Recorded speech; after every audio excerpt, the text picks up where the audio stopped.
change players, they might change their playstyle also. Honestly, I don't really know who is playing for Betclic. They've had various lineups with Polish players, but I think they're decent. We're just gonna go in and have fun, and they should win, but I mean, we're gonna do our best. No, I mean, I wish them really good game versus us, but I hope we're gonna win.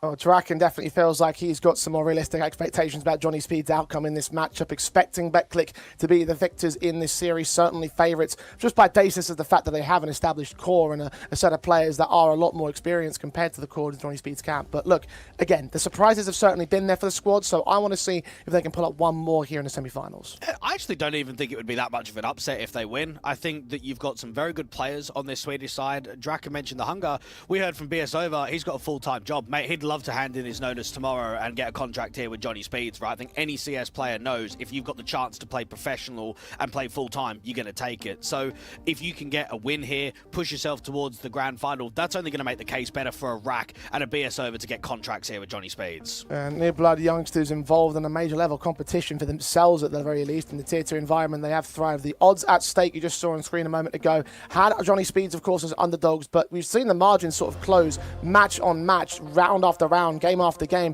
Every time they seem to improve and every time they seem to impress, they seem to turn more heads in their direction, and right now heads are more turned in their direction than ever before. So Betclic cannot really afford to go easy on these guys. They can't afford to get complacent at this stage. I don't think that they would do, but you definitely don't want to see any. Dust 2, Inferno, Mirage, Nuke. Anubis is the only map that they've not played, so no idea what to expect from them. At least for Betclic, they've played it a couple of times. They played it against Liquid, they picked it against TLR, they picked it against TLR in the first matchup, so both in the opening one and that decider one.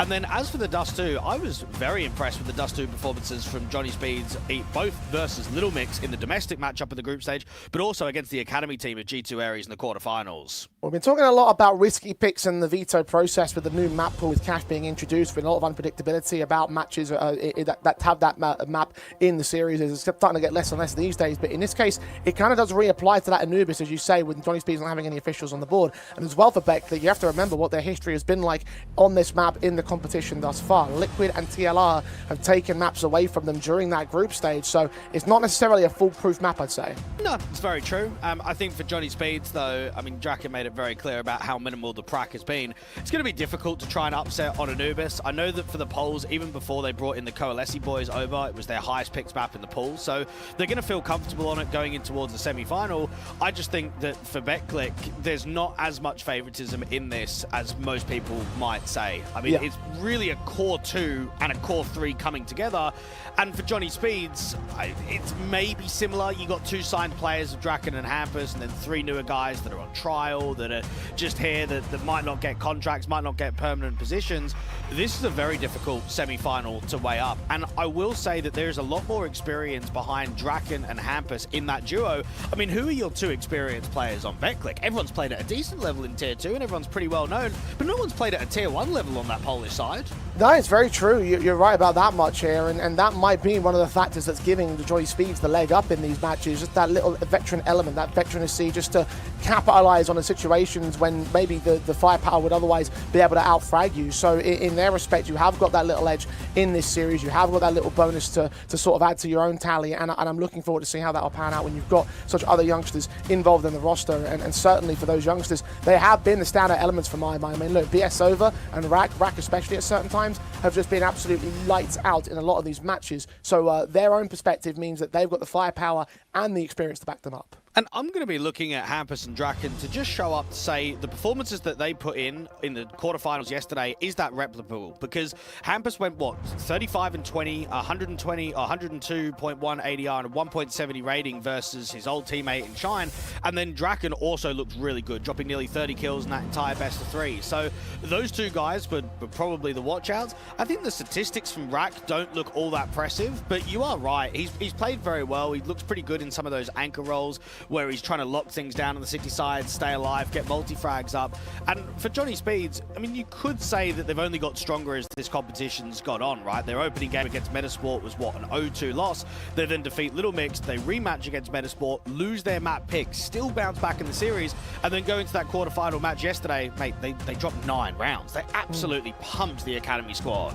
No, look, again, very confident results from yesterday's proceedings that really sort of throw a lot of confidence into their perspective, right? And I mean, I guess you could say the same thing for the opposing end of the board. I mean, both those series were just so unbelievably one-sided that it just kind of makes you a bit surprised at the nature of how things have sort of worked in, especially when you take a look at Betclic versus Ascent, right? Remember you saying Ascent have a chance to be like a second, third sort of like level, or third, fourth kind of squad in terms of favoritism in the competition, and they're just out in the quarterfinals to a Betclic side who probably are within the same sort of level in terms of the experience of the core, but as a 5-man unit, not quite nearly as established as Ascend have been. So for them to go as one-sided as they were in that particular matchup, they themselves have a lot of momentum coming into this series. A very disappointing result for the Bulgarians. I would have thought, if anything, it would have been a 2-0 comfortable win from them. Red Star looked uncomfortable. Spellin was top fragging. I mean, that just tells you everything. If the in-game leader's putting up the most numbers, it wasn't a cohesive performance.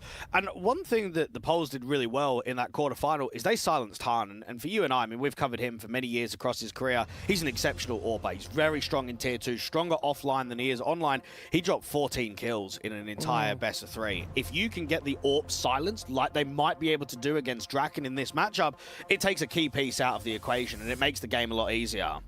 Indeed, there's so much to sort of weigh into this kind of a matchup. There's so much to consider for these two sides, and so much unpredictability, I want to say, in this one. I mean, the default sort of prediction and the obvious prediction to make would be a team like a Betclic because they are more established, as I mentioned before.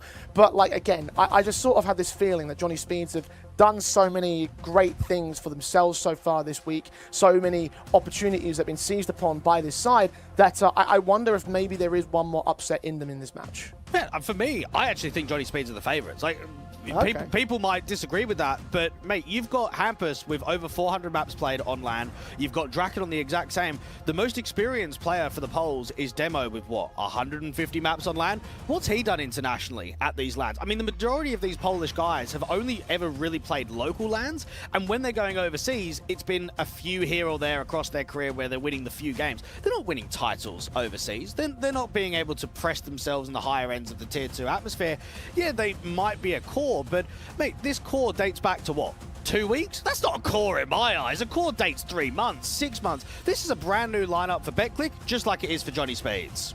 Maybe the experience of Betclic might have to come in the coach perspective, because Sparrow obviously is an element that we've been a little bit remiss to mention over the course of this game build-up, because he has just been such an experienced piece of his own. He might have a little bit of that experience that you're hopefully looking for. Not Tier 1 experience per se, I mean, not all the time at the very least. We know he's had at least one good tournament grand final. He's had a couple of opportunities at S-tier levels, but for him, he might be the element that has to sort of deliver onto the boys, deliver that calmness, deliver that perspective, deliver that strategy. And honestly, the majority of his impact will have to be seen in the match preparation above the actual in-match performance. Well, if we want to dive a little bit deeper into Sparrow, Demho has won the most LANs out of anyone on this Polish team at 4. The coach, as a player, has won 12. I mean, that's 3 times the amount. His last LAN win was, what, November 2021 with Wisla Krakow. His first LAN win was with CSGO Lounge in November of 2015. So he's been around for a really long time.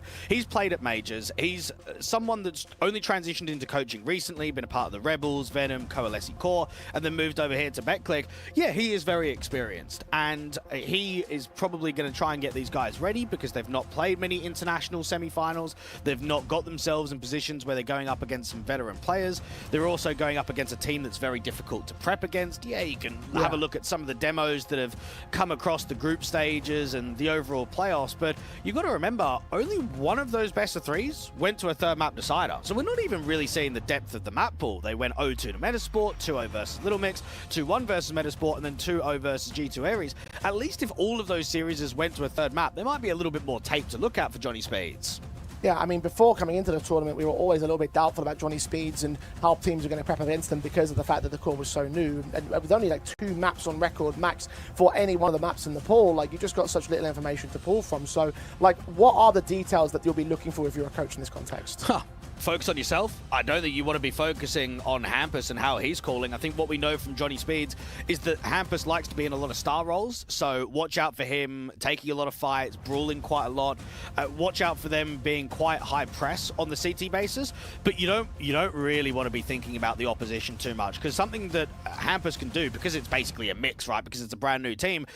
Everything that they did in the group stage or even yesterday, they can throw that completely out the window. They can play really default heavy going into this matchup today. So I think for that basis, BetClick just worry about ourselves. Don't really worry too much about the opposition. Well, if they worry about themselves, then they might be able to usurp them, especially when you consider that the back end of the veto does look so strong for them. We've been talking a lot about the Anubis pick and how it's not really infallible. Nuke is the other map being played in the series, and that in itself is also not infallible if we have to go to that third. But just if you can last that long to get to that Anubis and contest Johnny Speeds and still able to take the victory over them, I mean, look, this is not a strategically sound squad, right? Because it's so new, because it's so mixed. It's not mixed, but it's so unestablished. You won't have the time to put together the advanced strategies you need for a map up like a Nuke, for example. So there's opportunities available to where BetClick could very easily just play Protocol CS and just hold your own at the back end of the Test of 3. And we had Coach DP chatting to Exist a little bit earlier on. Funny enough, I was competing and you casted his last LAN Grand Final, right? That was in November of last year at Epic LAN 46 when he was on Minlate at the time, and that was working with Amanek and SPT and Polo, and those boys faced off against Nemesis, which was Thomas's team with Crucial, and ended up getting a second place. Now, for someone that's, 21 years old, that's kind of gone from there over to Coalesce, and now over here towards BetClick, he'd love to get into a LAN Grand Final again, because that does happen fairly frequently in Tier 2, is that you might get the odd chance here or there, but you're not playing in LAN Grand Finals every single day. You're not playing them in them regularly. Yeah, I mean, you must imagine that for him, he may well be feeling a little bit hard done by how that last grand final went down. Obviously, Nemesis was the team that took that, but not the CIS squad, the European mix with Thomas and Crucial and the like. So for the fact that you went on to basically lose to a dead project and dead off the back of that, you want to try and get involved and try and not lose to another dead project here, because we don't know whether Johnny Speeds are going to stay together. It could be a one-time thing. It could go on for a little bit longer. We don't really know exactly what the future rests in this particular Swedish side. So try not to let history repeat itself for him as an individual. And I think for Johnny Speeds, no matter the outcome of this semi-final, whether they win or lose, I think we are probably going to get more insight into who's actually coming into this lineup only over the next few weeks. I think going into the second half of the year, I mean, Abdi could be a pretty good head coach for them, right? I know that they don't have anyone in the coach slot at the moment. He used to coach out there on Metasport and Young Ninjas. He's worked with a few of these guys. Even Svedgehead, I thought that he was kind of poor in their opening matchup versus Metasport. Didn't look in good touch. Performed nicely against Little Mix. Looked pretty good against Metasport, but really stepped up in the playoffs. So that's another guy that you might say had some weakened form growing into the tournament. He's played on Johnny Speeds in the past. He'd love to be able to get a contract the second time around.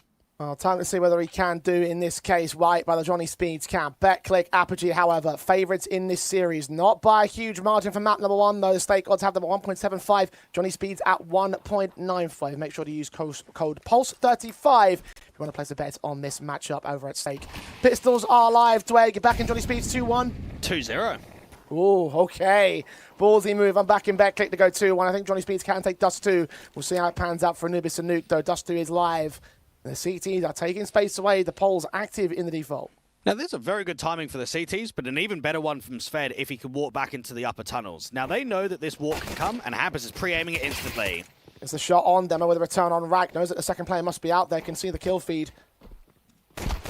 Might get trapped out here as Hampus fights on a secondary player. Friend caught tagged. Secondary man in from Prism. Does find the strike back. Sved does find his timing, but doesn't hit the kill for it. Demo swings back in and get dash casualty and Exist. Going to catch players with backs turned. No one's accounting here for long. Headshots easy. Second man not quite as easy, but BS over in a 1v4. Can only take one pick back before BetClick take the pistol, get the first round of the border semis. Right, Johnny Speeds are going to be kicking themselves because they were ready for that. They had players in the right positions to entrap the CTs. That did not look comfortable at all from BetClick. They're being watched, they're being surrounded, but I think mechanically they get themselves out of trouble, don't they? And how they facilitate the help of that lower player is they start swinging mid. They get the two CTs behind the doors to put impact onto Hampus, because if they don't draw distraction away, that lower player is just finished for.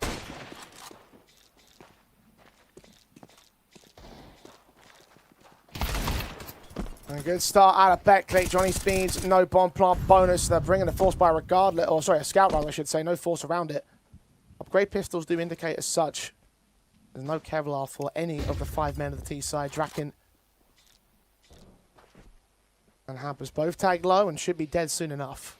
Yeah, Johnny Speeds were the only squad to go 4 for 4 in pistols yesterday. We go instantly into the semi-finals and they lose their first pistol round. Lucky in prison. Going to maintain themselves. Sure, there is no shenanigan responsives. There is no steal back on the Johnny Speeds perspective. Hampus will take Clocky released.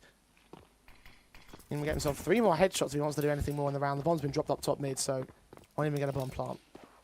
Yeah, watch out for Hampus to be high fragging. I think one of the aspects that he's brought to a lot of his previous teams, it doesn't matter if you're looking at the 500 project, Johnny Speeds, Bleed, or even his time on NIP, definitely one of the higher fragging in-game leaders in Tier 2. And we don't really see that all that often, right? I think Blame F was always a pretty good case for it in some of his previous teams.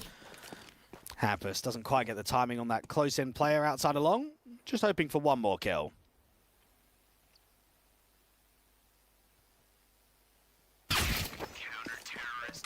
And the kill, that will not go his way. Stake Pulse. Semi-finals deep into 2 rounds and seeing the 2 and O's locked in by BetClick. Will maintain up to the rifle rounds now. The buy available for the Swedish side. For Johnny Speeds, I mean, they're probably expecting BetClick to be a little bit disrespectful to the start of Dust 2. We might see some aggressive plays in towards lower, fighting for a lot of map control. Finally, some good long sports come the first gun round. Well, we're going to take the longhouse with it, though. Quick charge up the catwalk. Into mid where Friend will search spot Pleasance and will get taken down by Draken's Deagle, who was brought into the scout in the previous round. So 1 frag to maintain for this one. Rifles dropped just out of range. They can't quite swing forward and pick that one up for the pistol player. CT defensive separated 2 per bomb site. Well, this round might be over already. You've got the CTs with not a lot of information. They're in a position now where they can't fight for mid. If they do, they have to bring one of the B players over. A demo has been spotted. Has not dropped the smoke to try and slow the round down. Lurk smoke in. Clock has been seen. Still see the swing to a fight. Kill not quite secure, but VSO was low. Flashbang forward of that smoke. He'll just sneak away back towards spawn. Defensive more heavy-handed towards the A site. Prism's HE lands perfect on BS over. Another nade on Rack takes him down next. A third HE comes in and Sved will fall in return. Raining thunder down on shore. Draken alone now. Bomb picked up. Of course, knowing that the CT force is making noise, that third player will rotate from B. Joining Clock Q as Exist will cover long access. Bomb. He tapped once, trying to draw out the fight to the secondary face, and a fight of Clock Q comes in with a jumping M4 spray and locks in another one for their click. Now, you always know that offline versus online, more mistakes are going to get made, and more so when you go deeper into a competition because of the pressure of the moment. What we find in that round is there's a miss-smoke from BS over. So because of that contact duel around the Xbox, he tries to smoke off CT, and it ends up missing, which cancels that B pressure. You end up going up to short, and then you're going into, what, a HE stack. So one missed smoke may have just cost the entire round there for Johnny Speeds.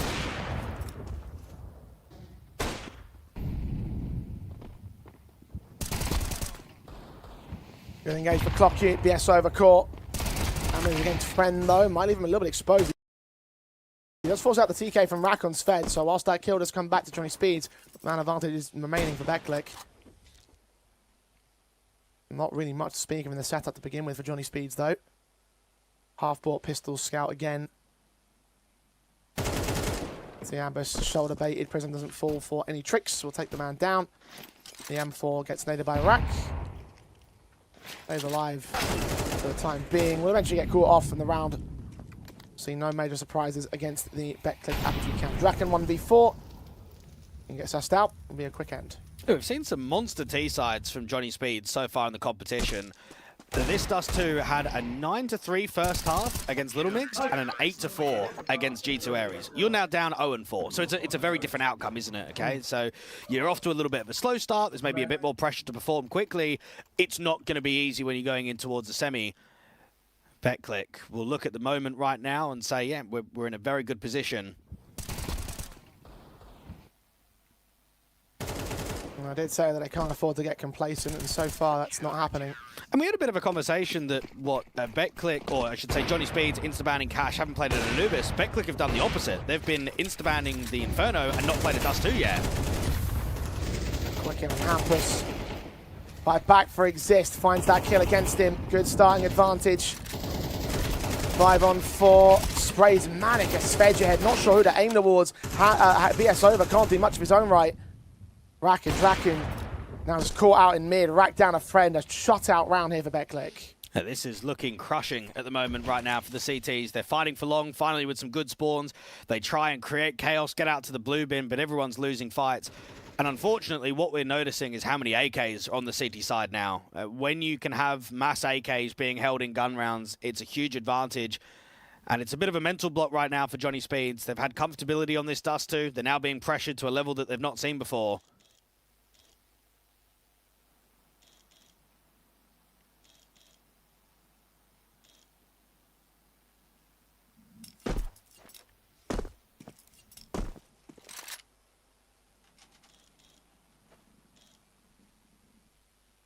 Five and 0 beginnings, BetClick.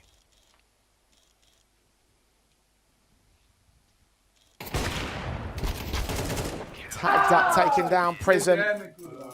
Removes the last man from play.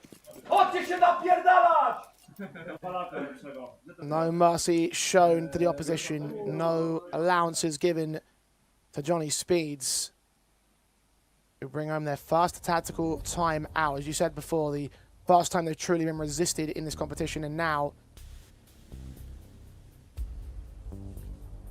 have to find an answer before the half slips by. And Hampers has got to prove that he can still be a successful in-game leader if he doesn't quite have the pieces. I mean, his last LAN Grand Final was, what, November of 2024? So coming up to 2 years ago, and that was with the old Johnny Speeds when they had Rolf, Bobek, Spook. You've got all the big names, right? You've got all the high-end Tier 2 players, the experienced guys. Now you've got to work with a Svedge ahead and a BS over and a Rack. 0-5. You've got to be able to find a response quickly. Otherwise, it's going to be a slaughter on your map pick.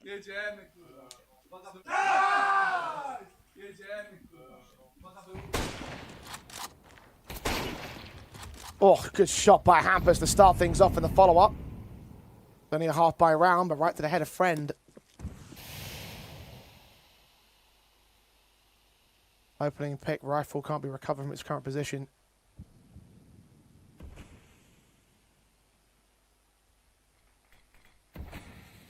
And starting well to again separate the BetClick Apogee side, who, well, in this kind of situation with 2 men per bomb site, you were saying in a previous round, it might already be over. Not so much with only pistols in hand, but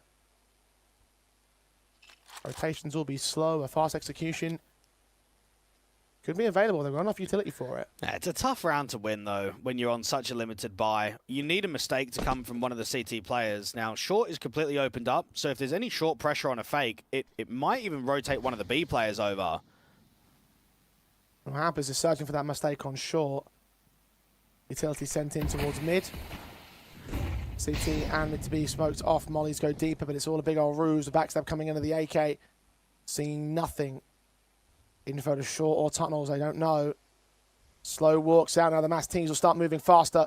Player in mid will cut off those rotators. Prism does get Hampers. Draken's going to wait it out. Wait for the mid doorway angle to be held in. Exist will sneak forward to that smoke. Tech 9 caught looking the wrong way at the wrong timing. Frustration from BS over. Man advantage tipped the way of the CT forces. Exist is tagged, but Demo comes back in. Exist not letting Draken slip past his fingertips. BetClick evade disaster. No, what a weird timing that is from Draken, because it's a shame. You almost want to strike quickly, but you want to play it into the late rounds. Now, what he needs there is BS over to get that kill against Exist behind the smoke. I think if the Tech 9 gets one, Draken probably doesn't go up short. He probably flanks CT, doesn't he? Probably comes out from the doors and comes in from behind. So a couple of details getting missed out here from Johnny Speeds. Not as much quality as what's been offered in the group stage and what we've seen from them yesterday. So very slow to start, underwhelming to begin.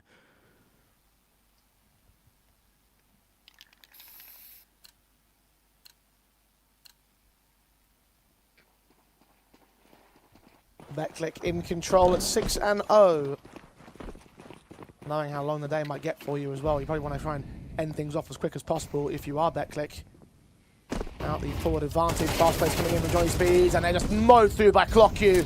HE's flashes over Molly's return from the T side, trying to get disruption of the bomb site centrally. ClockU does get caught looking the wrong way for a moment, but Johnny Speeds can't seize upon it. They're blind to their own flashbangs. Rack finally swings. ClockU gets a triple. Draken and Sved, last 2 men alive, bomb lost to them. CTs aren't rotating, but they might not need to. They'll just take space away. Watching the CT rotation with the AWP position. AK does see the swing of Sved.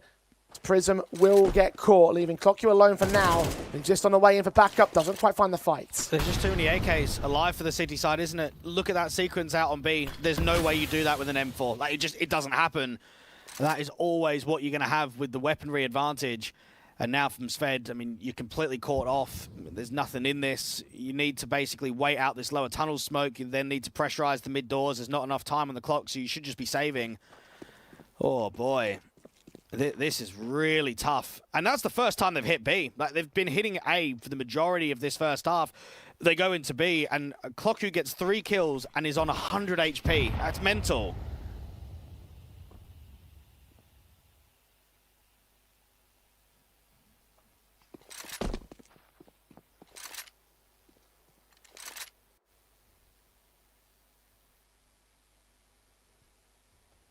And the Speeds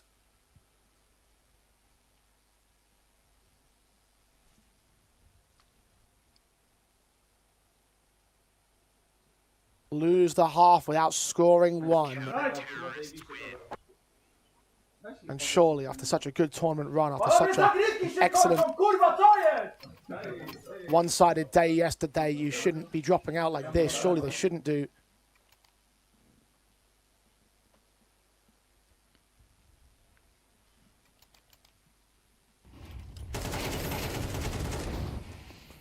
Five rounds, the best that Johnny can do here on the T side now.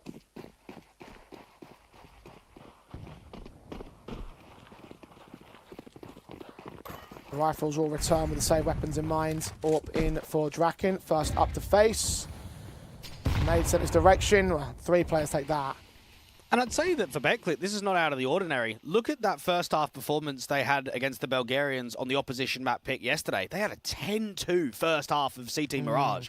So going up 7-0, you're just thinking we're in that flow state again. We're getting that form going. And this time in a semi-final. Johnny Speed's numbers might be low, but all it sometimes takes is a good opening kill, start taking these AKs away, and there's one in the hands of ClockU, another one out there for Exist with the AWP of Friend. Because he's been so passive on A, he's not been needed. I mean, he's pretty much defending long and what that car elbow angle. The rounds have been over by the rifles.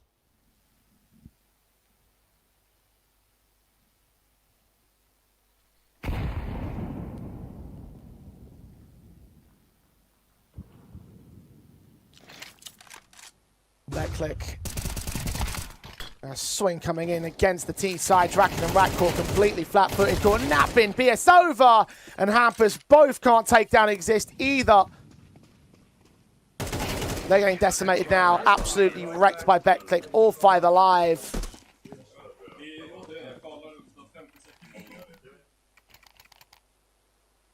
Yeah, it's quite a slaughterfest now. Well, there is an example of RNG, luck perhaps being involved in some of these rounds. I mean, look at the timings that the poles get there. The HE placement towards the lower tunnels, that does about 50-odd damage. Yeah, that's pretty good. Then they get another HE in there to short. That's probably doing another 40-odd. And then the flash, no one's playing anti. 3 players are up short. It's a double kill instantly. Some of the timings that Betclic have had on flanks have been really good. Like, they're not being watched on the default. Players are getting caught behind. And that's only more frustration. That's tilt if you're Hampus, because not only are you getting outcalled on the tactical basis, but then you start taking map control and you're just getting fried individually. You look out there at long, Exist kind of gets caught in the open. He's even got a nade out, yet he can strafe, get to the AK, still multi-frag, doesn't even get traded. You're seeing Draken get more and more frustrated as this match rolls on.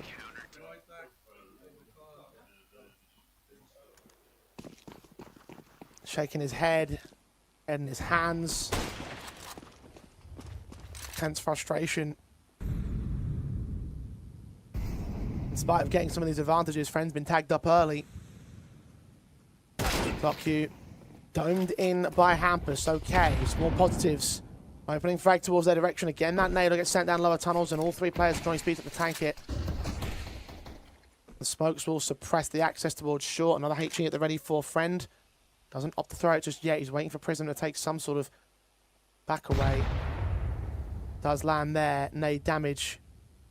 The two boosters of Xbox are not ready for Prism to be so close. Now they are. Hampers adjusts. And now they can just accelerate up from short. The A defense is extremely weak. Might have to be a safe call, honestly. Nah, come on. Why? Might as well look for exits at a bare minimum. Nah, don't matter. You're up 8-0. You're never going to be saving. Well, no real chance to retake the bomb site in my eyes. 2v4. Low HP for friend. Spray. Awful, or awkward rather, against BS over. Now friend indeed will be holding onto the AWP. Stick around the lower tunnels, might catch Draken with a knife pulled out, and indeed he will. Johnny Speeds get their first round on the board. Break the 8-round streak. Betclic. Plenty of funds to rebuy with in the next round. AWP will stay in play. And finally, something to be happy about here for Johnny Speeds. Look, if they can get it to 8-4, there's something to play with, okay? You've actually got a scoreline that's workable. Any less than that, and no, it's just not going to be achieved. Good work from the in-game leader of Hampus to just work an opening kill. I mean, at the moment, numbers are being very light. I think some of that flashiness that we saw from the youngsters in previous days isn't quite here. So it's good that you've got Draken that can at least step up with some kills. You've got the in-game leader that can get 2.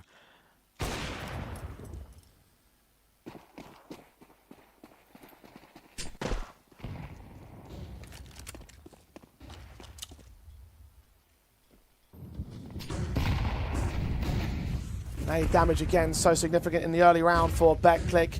BS over to 38. It was a non-factor for the rest of the round. Svedja heads at least going to get Clock you out towards the lower upper tunnels, and Demo will quickly trade him back, so advantage for Johnny Speeds does not last long. Now this contact up from long, you've got the AWP from Friend that's sitting behind default, and he's not been tested. He's not even been in positions to strike. Just sees one. The smoked and cross missed, giving up Hampers. Draken at least finds the head of Friend on the response. The resmoke comes down. Even that has a gap in it. Prism taking BS over. Johnny Speeds really struggling now. Draken only connecting one. Prism with a response, and Rack has had a single kill in this game. Not quite as impressive as he has been so far in the rest of the competition. Now up to clutch it all. All about timing. And for the CTs, they're just going to group together. Both path up from the short control. Rack is anticipating from CT, sees nothing. Good shots in the body. Scene 2 now. As they're both coming from. Headshots attempted at attacks and bursts. Does take one of them, but Exist quickly responds, taking space away from the site. The retake is successful for Betclic, but Johnny Speeds victims of their own demise. You can't be missing you two at this level, can you? When you're in a semi-final at an international LAN, if you make mistakes to that degree, you're going to get punished. And Draken used that gap in the smoke the second time around to at least fight against one of the CT players, but it's an instant trade. He might have been able to cross out there from ramp, put some pressure against the short players. Would have been a very different round. Do not want to see missed util.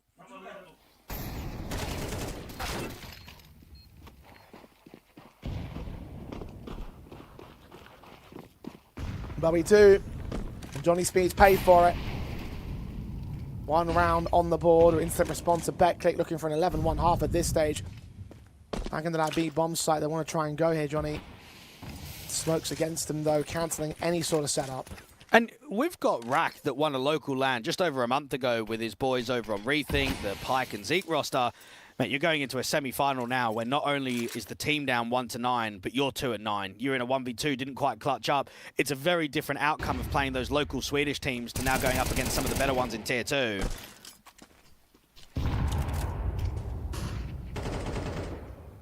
Sved goes down to start off round 11. Friend picked up on Hampus' trade, but look at Prism just swinging in a Draken. His AWP can't hit anything. Demo getting BS over next. Johnny Speeds dismantled. Rack desperate to get a response. Bomb will go down and instead Exist back towards long. He's supported by his 2 other teammates for the 4-on-2 retake. Well, they're blocking. They're at least wasting some time off of short, but Rack needs a kill and he needs it quickly against one of the long players. Taps will do damage, flashes will stall them, swing up, headshot angle seen, but it's not connecting for Rag. 2 mollies sent towards him, forcing him away from the short plant position. Hampus does get Prism, that's 1 good kill. Back on short, looking for a second man, aware of the presence in towards CT. Is he aware of Ramp? He certainly is now with Rat going down. Exist Core and Johnny Speeds. Just hold on for dear life on the plant site. Demo will take Rag with him. Use as many rifles as possible. If you get Hampus, might make it an awkward buy for the last round of the half. There's not much money reserved. What are you doing, guys? What are you doing? Wake up! Second to the board of the Speeds camp, so 1 more round to recover. And I don't think the Swedes could have ever anticipated just how good of an individual showing Prism's had on this Dust 2. He is the lowest rated player for the polls across this LAN, and he's what, 16 and 5? He got a double kill out there from CT. He shaped up that 4v2. What a showing from the captain.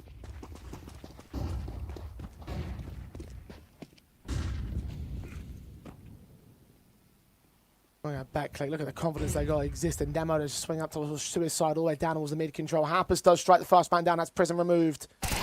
Top fragger dead, but there's Exist with his kill and Demo with his follow-up. Combined efforts to remove all the out along presence. Should be aware of the third man though. Hampus was the player that got the kill. AK recovered for Exist. Start to fall back into defensive lines. Hampus will try to clear the space.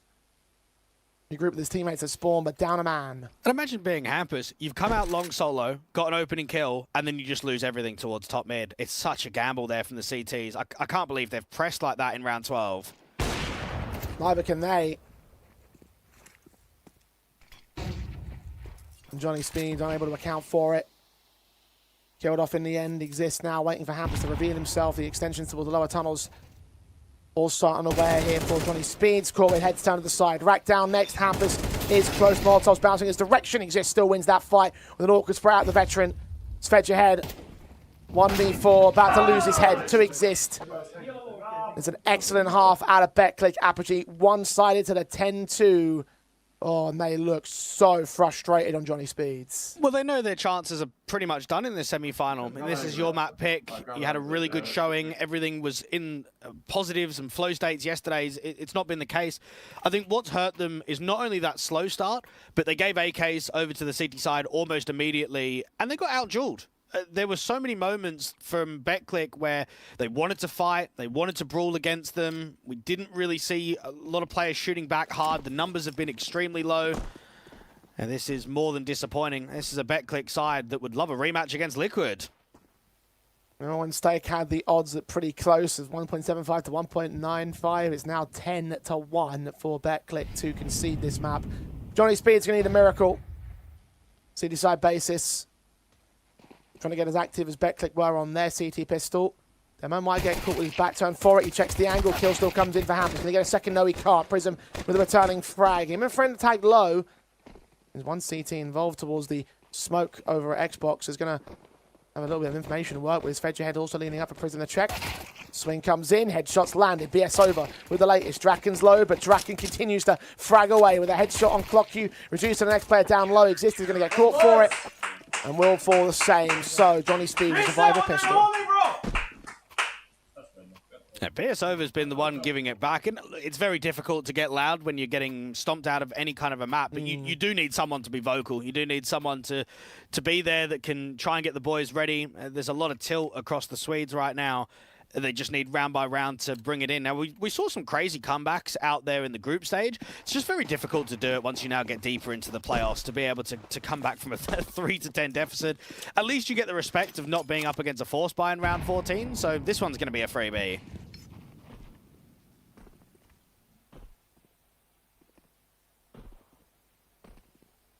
Should be easy enough.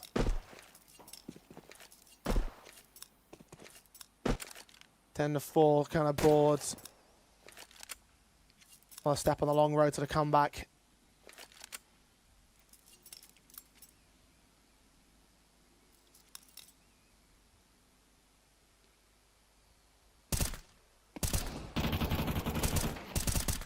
Johnny Speeds.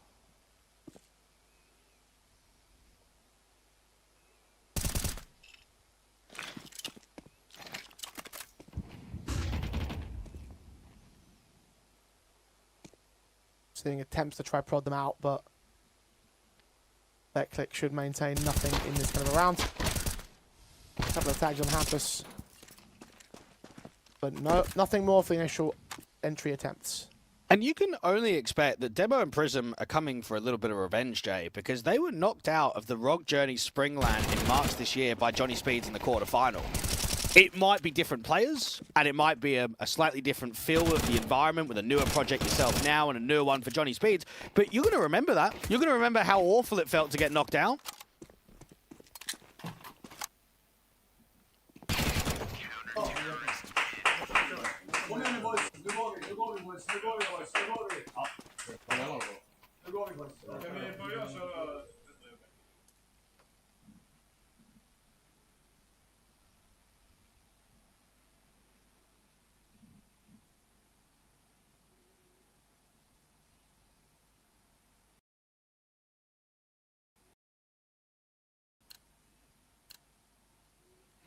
A fourth for Johnny Speeds. BetClick now have their full set of rifles for the first time in the half. AKs were deadly enough on the CT basis. Let's see what they can do on the attacking onus. Q looking for the first face in. Flashes against the CT side, catching one player off, but not quite finding the kill. Rack is pressing almost instantly around this short access, looking for a first contact against someone around the Xbox or towards the lower tunnels. Flash off, though. This looks good. Leans in, finds his man. Kill comes in very clean, too. No damage done. The press from Svedgehead also to the long house that does hold the corner position for now. BetClick are going to back away initially, start to reface. Will they clear this corner? Well, they should do. The problem is Fed's only got an MP9 rather than an M4. Swinging through the lineup, seen there by Q. Check for information, didn't know the players were around the corner, so kill secured. And Prism quickly finds Draken 2. Clinical accuracy out of BetClick, 2 on fire without taking any damage. Finally, a bit comes in and exists. He still finds a second kill, and Demo cleans up in mid. 11 to the board of the polls. And for the BetClick organization, I mean, it has to be said, it's been a pretty successful 2026 in the LAN atmosphere, not just so much the consistency. They went to, what was it, LAN in Portugal back in January when they still had Hades and Eski and Drenku. They got second place, only losing out to Big in that grand final. They then won a Park and Challenger LAN in February when they participated in Copenhagen, Denmark. So they've kind of proved in the iterations that they've had that they can go deep, they can threaten for titles. It's just not been in every LAN, and that's why we've seen roster changes being forced.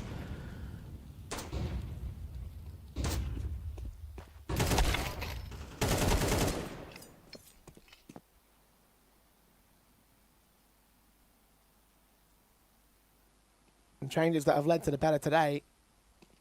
BetClick in full control of this situation. Johnny Speeds had Starman down, one-on-one trade exist and BS over, both cords off. The Orb of Draken's going to try and lean in to grab an M4 instead as a scout. Oh, Happers gets caught on the wallbang, attempts at Prism, dinked and dealt with. Now trying to sell him on a fake towards the A site. The bomb's going to make its way into the B tunnels, though. Bro, what do you even say about that? I mean, he's not even giving info away that he's out there in the car and he's just getting full spammed up. The Prism just walking, lurking on the contact, finally gets caught by Draken, but it is shifting Svedge ahead in the open. He needs to try and hold and at least get one. Teammates start to rotate. Rack's worried about mid. Strike facing out, and Svedge just can't get the kill on Demo. Rack not seeing anyone past the door, waiting for the smoke to bloom before the T's cross. Friends with the bomb, now seen. Swing forward of Rack, nearly gets a double, but Demo again beats into the punch. Draken's alone. Herd on the jump up. Bombs picked up and will be planted. The HE, if placed right, could get Demo on the site. Bounces on central. Clock Q will be low, but it's still a 2-on-1. One good headshot is all they need. Demo beyond the big box. His foot's just peeking out. Kill gets secured. Draken unawares to the second man. Doesn't have no idea that he's still on the bomb site. And Clock Q swings the strike. 12-4. Map point for BetClick. Well, all that can be said is that Johnny Speeds just haven't been good enough, and they're getting pumped for it. I mean, look at that from Sved. You're not blinded, you're not mollied, and he just whiffs. You can't have that in a LAN semi-final. Any individual mistake. I mean, look at it. Oh, it's a shocker. Oh, look at that. They are frustrated beyond belief. You just tilted it yourself in that one.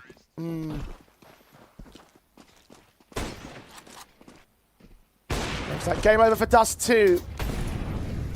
8 chances to close for Betclic. Johnny Speeds have just not shown us any sign of any life, any sign of bringing a comeback at this stage as Hampers gets swung on back Cocky. They've already made their way out of Longhouse into the second man. BS over, can't hit him. And now Prism comes in and supports Fedge ahead. 2v5, it's game over. Dust 2 will fall out of favour of Johnny Speeds. And this new Betclic core, their debut Dust 2 on LAN, and it's worked wonderfully for them. Yeah, there's no way anyone could have predicted this. 13-7 and 13-8 in the LAN for Johnny Speeds on this map. And you're right, not a single official for the polls, and it looks like it's their best map in the poll. They look unbelievable on it. Yeah. All that, just, I don't even know what to call it. All that momentum, all that prowess we saw from the Johnny Speeds camp, gone and dead in this particular map in their series starter. Betclic showed them up big time, and it just is kind of sad to see with Johnny Speeds. You're just seeing the looks on their faces throughout the course of this one. They're just frustrated, they're overwhelmed, they're dejected, and you just don't really know a way to come back for them now. And it reminds me a little bit of how Ascend looked in the groups versus how they looked in the quarterfinals against the Poles. The Bulgarians had an easy time. Top seed, mate, see you later. Like, they're just crushing teams. Then they come in against the Poles and they win, what, 12 rounds in an entire best of 3. Han looks rubbish. Red Star looks useless. And you just think, what's going on? The exact same thing can be said about map number 1 here at Dust 2. The expectation should be so much higher than what the performance levels really were. Indeed, so much greater for Betclic by comparison, taking away the Speeds home map. So I imagine they're feeling pretty good in their campaign. Coach DP's got more on the floor. Yeah, I'm here with Prism, and first of all, I just want to touch on all the nades. You guys had some great HEs. I think you did 1500, 2000 utility damage in this game. Did you prepare something specific, or was it just standard nades? No, that was not preparation, not anything. Just friend died somewhere and dropped full util for me, and I just used it. And you just Kobe them to death. Now, the next one's coming up is going to be a newbies. They haven't played it yet, right? So you don't have any material. You're just going to play your own game? Yeah. Well, that's it. That's it. Go with your team, and we'll be back on a break.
Hardly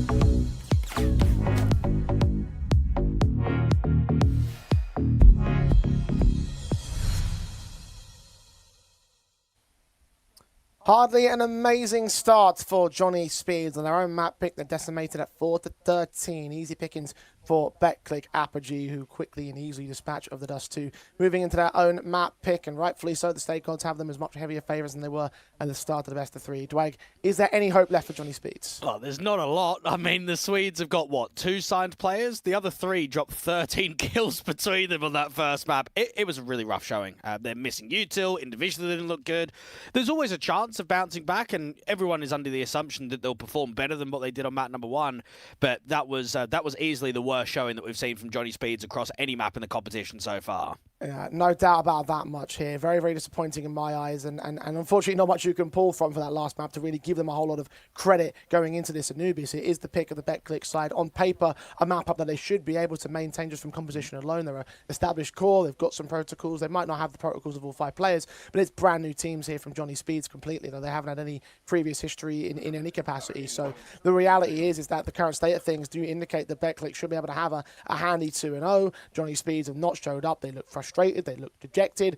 They're going to need some miraculous turnaround if they want to have any chance of taking this map. Well, what they're hoping is that BetClick feel uneasy on this map like they have done in the competition already. They got off to a really good start against the TLR boys when they played it in their opening match of the group and had a comfortable 13-6 win. They then took on Liquids and struggled in the first half, couldn't really get anything going in the second half, ended up only winning 8 rounds. They then rematched against the Brits, won Pistol, Anti-Eco to get the 3-0 beginning, and then they went down 4-11. Now, they did come back and they managed to bring that game all the way out to overtime, but let's be honest, Vacancy, Artist Extinct, you shouldn't be going to overtime against those boys on any map in the pool. Doesn't matter if it's yours or it's theirs. So they know that the Anubis has not been 100%, and that's got to be something where Draken and Hampus can believe and have some faith on bouncing back. My issue is that Rack has played this map once on LAN and Svedjahead has played it twice. Like, they don't have many officials on Anubis, even in the player histories, let alone Johnny Speeds. And that was always going to be something for those 2 players coming into this competition, is the fact that they're so unknown at this level. They're not really experienced in the way that the BetClick side are. Yes, you might be lacking in Tier 1 experience BetClick, but you've got the Tier 1, Tier 2 establishment there for all 5 of the players, right? And for Johnny Speeds, that doesn't always apply across all 5. And I think that started to bite them in the backside in this series as well. Rack was not nearly as impressive as he was over the course of the week. BS over 0.33 rating on HLTV. That must be an all-time low somewhere, somehow. Only 3 kills on that map. So really very little to speak of for Johnny Speeds, who have shown us so much by contrast. For BetClick, I mean, even those 2 map-up losses that you mentioned from the group stage, they have caveats, because one was against Liquid, second one was a rematch against the Last Resort. We know how rematches tend to go. The other team, the losing team, frequently has a chance to reflect and return and find new ways of counteracting the other squad. So frequently we do see rematches that go in the opposite direction. That was one such example. Yeah, that's a fair assessment to make. I think also one thing that BetClick have got up their sleeve is Demho. He's played exceptionally well across this tournament, really consistent across all the games in the group, and their match yesterday didn't even really get to see much from him on Dust 2, mainly because Prism was looking so good. The in-game leader was taking a lot of fights around mid. He was pretty much winning everything.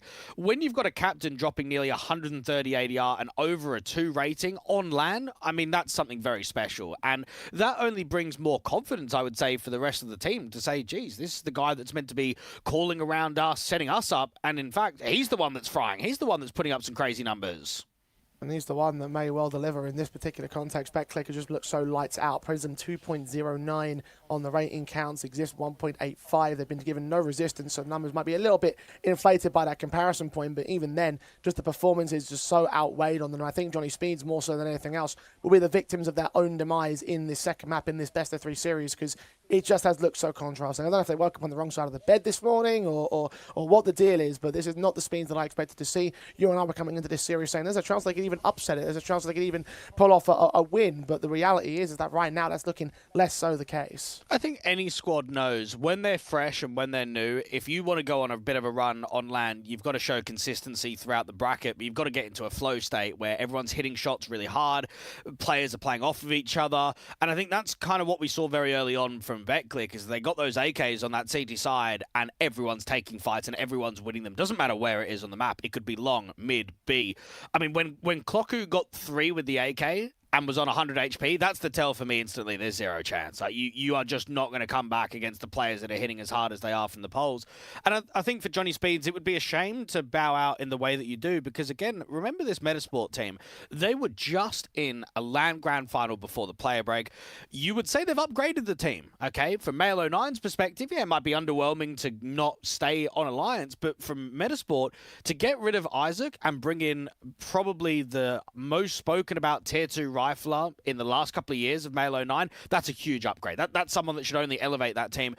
And they get grouped by Johnny Speeds. Like that shouldn't happen ever. So that's what makes this whole maybe early exit in the semi-finals feel so underwhelming. I mean, exiting like this, I mean, if you are the Metasport side, you'd be looking at this matchup saying, we wouldn't have done that. We wouldn't have been so underwhelming on our map pick. We wouldn't have let them take as much control as they did. We would have been able to perform something. And I definitely believe that with the players in mind, they definitely had the potential to be able to do so. But the reality is they didn't get the win on the day. So Johnny Speeds had to take over the position, and now they've got to try and make good on that group run. I mean, even considering the fact that it was an overtime on the last map up of that series, the decided game of that group, for Metasport, like, it is going to be feeling like, they might feel like they are hard done by. I will say that much. Johnny Speeds now need to capitalize here. They need to turn around something. They need to do something to prove that it wasn't just a wasted spot here in the playoffs, because right now it is looking like it is. BetClick up in the series into their own map pick of Anubis. Johnny Speeds going to have one hell of a pistol to get things started. The stake odds don't have them as quite heavy underdogs, but still favourites to BetClick. Apogee, make sure to use Pulse 35 if you do want to post a bet here at stake. Pistol round is going live. And I'm looking at the bet straight away. Hampus and Draken, if anyone's going to get them out of trouble in a LAN semi-final when you're 0-1 down, going into a map that's never been played, it's got to be those guys. They've got to be looked at as the totems of the team.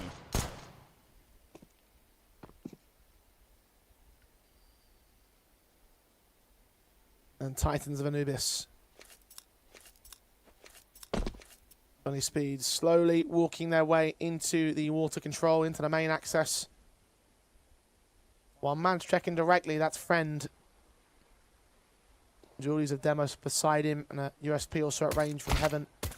Spotting the first contact. Friend will peek with that contact too. Demo will fall in turn. Friend will get one pick out of it. Needs to focus on the second man, but he gets run down. The Julies are gone, exist on low. Now he's dead, and Johnny Speeds much more proficient in the pistol win. But they were really good in pistol rounds across the entire tournament, and even in that quarterfinal matchup. This is the start that you're looking for. Clocker and Prism have got nothing in this. It's a 2v4. You're separated. The T's aren't getting too greedy. They're not pressing out there to camera. So Prism's just being watched and finally being seen by Rack.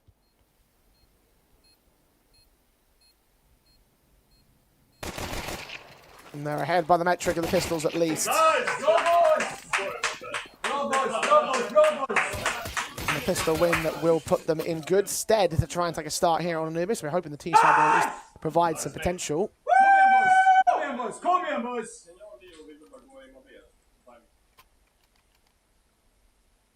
Very little to scream and shout about now, they do. And I think Draken was making it pretty clear that Hampus always wins out the mental fight. Well, he's got to try and now prove it, try and tilt the opposition going into map 2, get under their skin early. Force buy in, no scout from Friends, but they are going very heavy with the SMGs. Now that means that the util is pretty much non-existent if no one's going down to a Deagle or even a 5-7.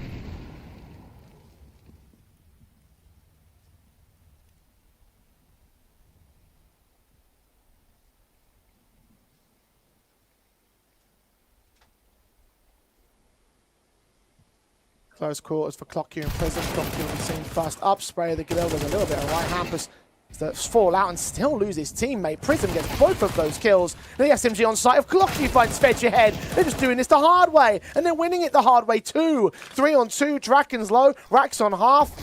Retake is very possible for BetClick. Yeah, this looks promising. Now, there isn't a lot of util, and there's no kit at the disposal, but it's the HP bars. Now, Draken needs a key fight, and what he's going to try and do is just waste as much time off of this clock. Rack can also play time in B main.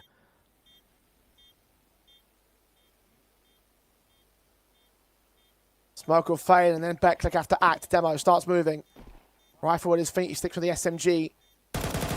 Backside for Hat. Draken gets his kill together, exists with a follow-up very quickly.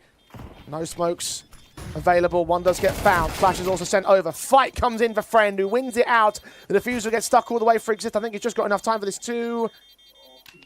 It's a bit close, but it is going to be secured. Another round for the board of the opposition. 1-1, an instant response out of Backlick. And it's a really troll way of playing an anti-force buy round. They've got 3 on A, in A main, 2 on B, but not really on B. They're in electric, and they just give mid. They give bomb site access completely. I mean, no one has much util. No one has a kit. Like, it feels almost as if it's a complete gamble there from the polls. And look at how much success those B players get. I mean, as soon as you get a man up, you're looking at that from the A players, and you're thinking, thank goodness. Like, really good work from the 2 guys.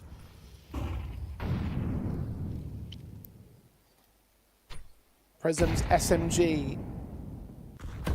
Massive work once again for his side. Johnny Speeds reduced the pistols, forcing the issue with the bomb plants in 9. The scout in the Draken, but he's HE'd. Ampus on 73. The veterans not allowed again in the start of this round. Several men search out towards mid. Scout shots will land for some damage, but not that much to Exist. Prism will find Hampus, and the scout is known about. Swings in for a headshot, doesn't quite land it. And they're going to come in, picked up by Right to find on Prism. Draken does find Exist in the end. Damage done close quarters. Friends a little bit pressured. Does swing up to get to. Only one secured. Demo with a response to a 2v2. Chaos there in mid. Johnny Speeds a little bit worse for wear as a result. There's still an okay position there for Johnny Speeds. It looked quite uncomfortable with just how chaotic mid was going down. The problem is the CTs have got the much better buy. They've got 2 M4s. They just don't have the info. Now, Clocku's not seeing anything in from the water. They know that mid was heavy. They're kind of gambling B, and if they end up going mid and the bomb into camera towards the A site, so what? Clocku receiving the util. Spez going to put a Molotov in to force him back a little bit, but a shot still lands at low HP. BS over. 23 seconds, bomb plant open for Temple scene. Demo comes up with a swing, doesn't quite win out the fight, but neither does BS over. Tech9's pulled, Clocku challenging, and Clocku wins it out. Betclick. 2 sobering rounds to apply to Johnny Speeds. And that's so disrespectful in the 2v1. I mean, right there, they know that BS Over's trying to force in the plant. Mate, Demo just walks through the Temple smoke. I would almost say that if Dust 2 was a little bit more competitive, right? If it was maybe a 13-10, 13-11, a back and forth, I think they give him respect in that post. I think they allow him the plant, they slow the round down, but because you were just all over them, winning every single fight, winning the majority of the gun rounds, you've got that confidence to make those ballsy plays.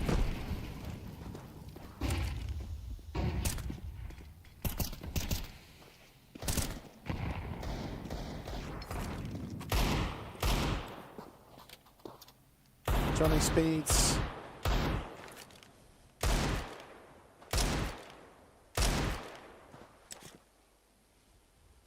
Early back foot once again for the second map. Friend lands on BS over to kick things off. The AWP, a simple enough kill against the pistol. 2 more men face out towards canals if necessary. Noddy needs to extend right now. No one needs to move from the CT side. And it's just the worst start for Johnny Speeds, isn't it? You've had a disastrous map number 1, you win pistol, you get reset straight away. The momentum's in favour of the polls, the economy game's in there. You got the NWP up from Friend, who's going to be dangerous come this next gun round. So a 3-1 start from Betclick, and for Johnny Speeds, I'd like to think that aiming for 6T rounds is probably a good par, just to be able to show that you can hold weight, continue a little bit of threat going into this second map of the series. And a lot of the viewers will know Draken, know Hampus, know that they played in previous Johnny Speeds iterations, but how many people actually know that they've been duos throughout their careers? I mean, they first played together in, 2017 on Epsilon, they then regrouped again on Red Reserve, on Gamer Legion. So we know that the in-game leader and Orpa share a lot of history. We know that they've got a lot of experience. They need to dig deep right now, because they've been completely outclassed throughout this best of 3.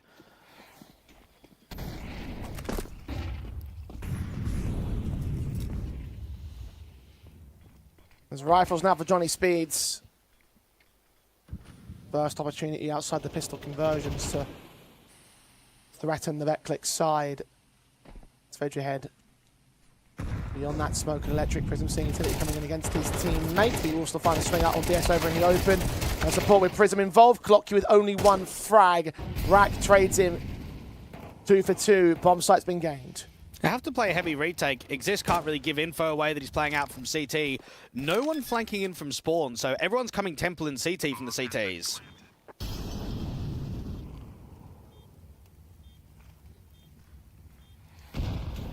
Nades on site, going to miss out. That line's unrespected here by the T side. Rack with the kill against the Exist. Draken's going to get forced away. Demo credited with that kill. And aware of Rack's position, Friend's going to find him peeking. The AK Hammers revealed both players peeking. Friend lands a tidy double. A dynamic duo of Backclick on a retake again for the board, 4 in a row. At least there's another buy on the table there from the T side, but those are the kind of moments early on the Anubis you just have to be taking, right? You cannot allow this consistent momentum, this round streak to apply for the Poles. Good shot from Rack, man up, they just can't work off of one another. Friend didn't really get to show us the goods out there on Dust 2, had the AWP in quite a few rounds, but it was so many kills from the rifles overall that he almost felt undeveloped, didn't get eyes on him. We now see in that retake just how good he can be. Insta-double.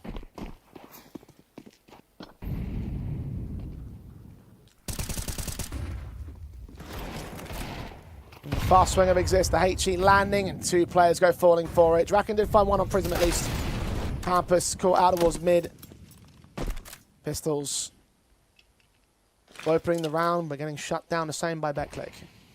And it would be nice to see another threatening team from the Polish atmosphere at the higher end of Tier 2, because I think ever since the online era, we've just not really seen it, have we? We had, what, the 9 squad for a brief period of time? But at least if you consider 2019 and before, there were heaps of good Polish names. It didn't matter if it was an Illumina or maybe an AGO or Visa Krakow. There was always a few that were around the top 30. For years and years, we've just not had that. And Virtus Pro is a long time gone as well. Backclick. I mean, right now, 50 or so on VRS. You'd have to think that another win here, getting yourself into a grand final, perhaps even an upset in the final, that might push you towards top 40. That would be insane.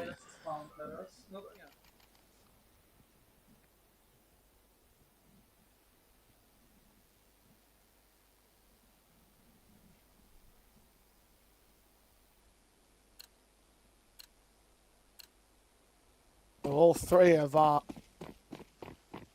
main notable squads are really focusing on that VRS ranking, trying to get an early boost into the new month.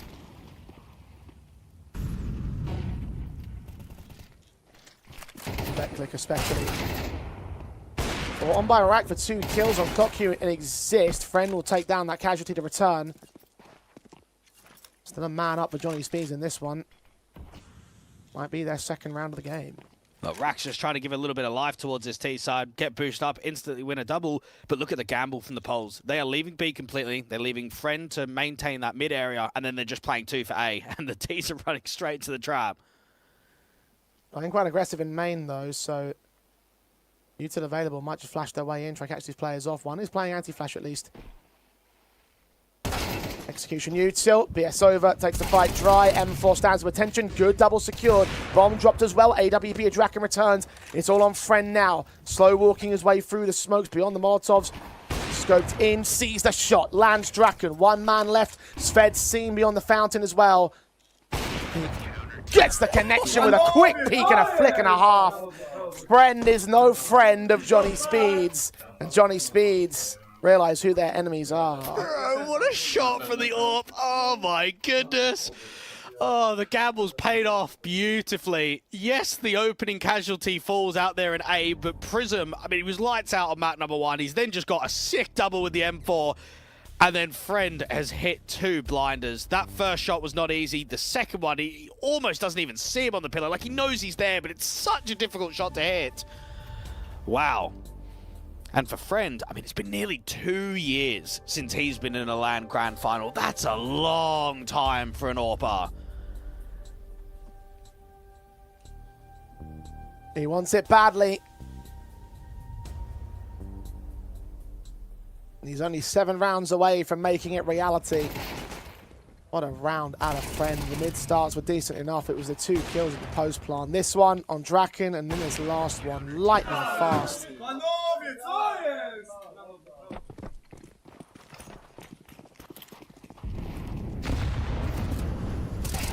Johnny Speeds.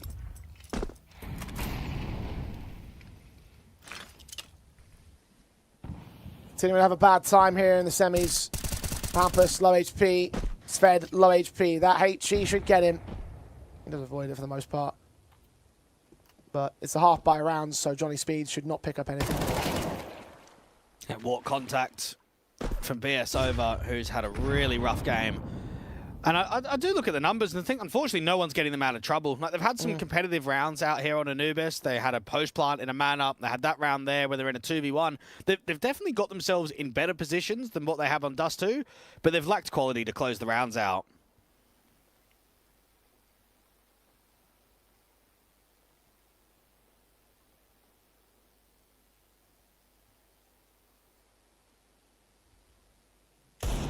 Positional advantage over this Beckley side. Tracking, that's a good shot. Everything else falling into exist. 3 men to find, and he gets through 2. USP pulled out for the 3rd man. Hampus can't hit another. 7 locked in for Beckley to only 1 of Johnny Speeds, and you've lost the T side half now. You're talking about getting at least a minimum of 6 to maintain yourselves.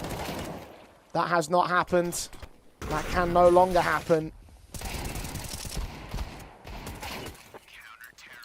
And Beckley storm ahead to their grand final spots. And I'm sure a lot of our Swedish fans will remember IEM Oakland, right? NIP's last legitimate trophy. Draken was there. The problem is that was nearly 10 years ago. And that's maybe the issue that he's got, is he's as an ex-tier 1 player, but just so long ago, not in the recent biased. Fast, aggressive, into A. Bro, there's 3 CTs on A! Flashed off, Hampus dead. Exist takes him. HE's coming in close towards the Mac 10 position. Down on HP rather. Draken caught, Rack caught. BS over. Hard cleared and dead, and now they're just getting schooled. Owned by Beckley. Apogee with no apologies for the 8-1 score over Johnny Speeds. And there has just been so many moments across Dust 2 and Anubis where the reads are perfect. Why is there 3 on A there? Why are the CTs got themselves mass players in and around A main and Johnny Speeds just run straight into it? And that's where you do have to feel for Hampus a little bit, because you think every time we're getting set for something, it's almost as if the opposition knows before we've even given them information.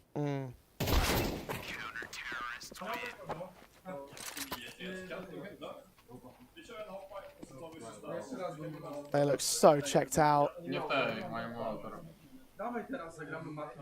And how can you blame them? Johnny Speeds have thrown every idea, every angle at this Beckley side, and nothing has worked for them. The impact hasn't been there.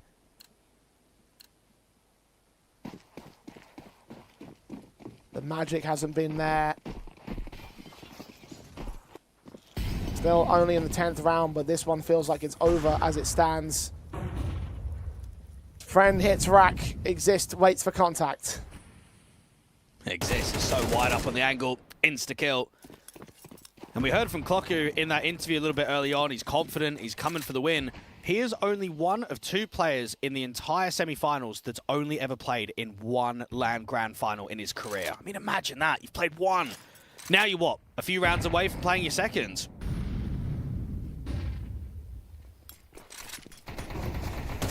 Prism stands to attention, will lose Klocku and get picked up by Hampus' Tech 9, who's trying to do his best to bail his squad mates out. Tag to half though on the post plant, still a man advantage for Beckley 2. Demo, they're faced on by both players here, coming in from Canals. Hampus, corner checked. Kill doesn't quite come in for Demo, continues with that spray, gets his transition back towards Fed to keep damage against him. AK upgrade, bomb, open plant for him. Molotov sent over to Electric. Flashes that are ready too. Counter incendiaries are there. The AWP's now posted. Smoke comes down to block access, and they found the harder cover of the defuse. AK desperate to walk forward. Friend just gets him with a blind spray, and that's enough for them. 9 rounds to the board of Beckley. 9 in a row on the Polish streak. And let's just compare the group stages from BetClick to the playoffs. They were the only team that had to play 9 maps in their group stage. They went 2-1 versus TLR, 1-2 to Liquid, and then 2-1 versus TLR. They're getting pressed to full rounds in regulations, overtimes. They go up Ascend, they lose, what, 12 rounds in that entire best of 3. They've now come into a semi-final. Mate, they've lost 5 rounds. Like, what's going on? How are you getting tested that much in the group stage, but then flattening competition going into the playoffs?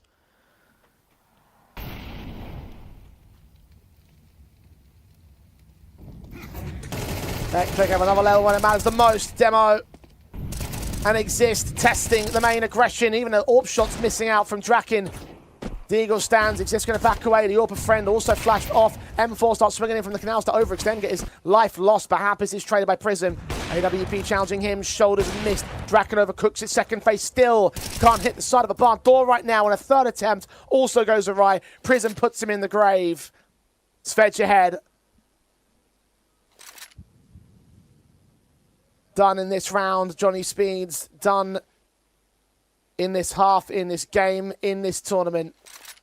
10-1. How do you come back from this? But you don't. That is the answer. Good effort there from Sved, but it's still a clutch situation. Prism's on the flank, in from behind. Friend is defending out from camera. And even if you go back towards the canals, you've got the off angle being held by the in-game leader. Not many clutch situations have looked winnable from Johnny Speed in this second map. This is one of them. But will it succeed?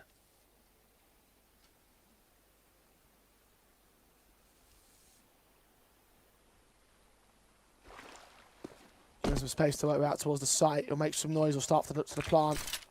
Smoke to cover him. Prism closing in from main. Friend out from camera. Up in the hand of the latter. M4 in the hands of the former. And the M4 strikes first, strikes last. Strikes him down. No clutch today for Johnny Speeds. Well, that famous Draken 30-degree window still exists in 2026. He's missing some simple shots with the AWP in the water. And what BetClick have done, more so on Anubis than on Dust 2, is tactically they've tried to be very bullish on the City side. They are over-fighting like crazy. Even out there towards A main, they keep dueling, they back off, they then repeak. Look at what's happening in the canals as well. Rather than what you would say the standard way of playing CS is if you pressure one side of the map, you keep it really clean on the other. You make sure that you don't pressure 2 points at the same time. They're completely ignoring that. They're pushing themselves in towards electric. They're also trying to allow players on the front foot into water. And it's just suffocating because for Johnny Speeds, you can't default. You can't take map control.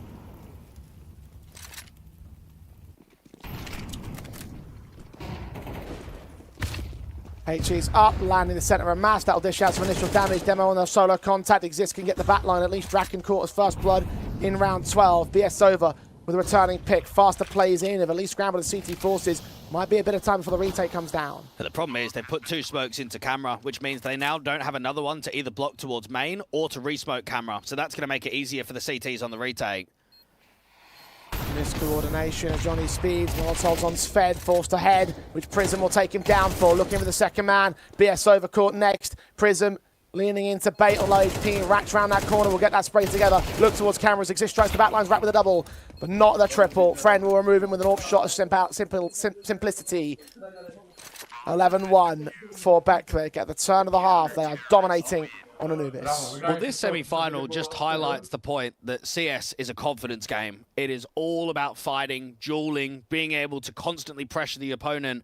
This has been an underwhelming and flat performance from Johnny Speeds, but BetClick have completely outclassed them, and they've stepped up in a way that we've not seen from them across the tournament. Yeah, they would have been disappointed not to 2-0 Liquid, but I think even in that Liquid series, they really had to work for it, right? It was an 11-11 round where they had a 2v1 versus NAF that just didn't quite go their way.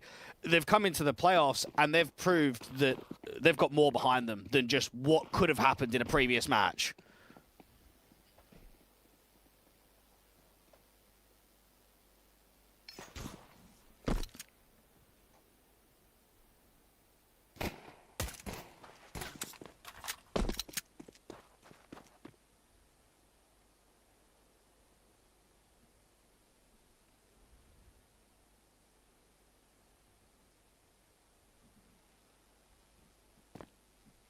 And the pistol of the second half, Betclic.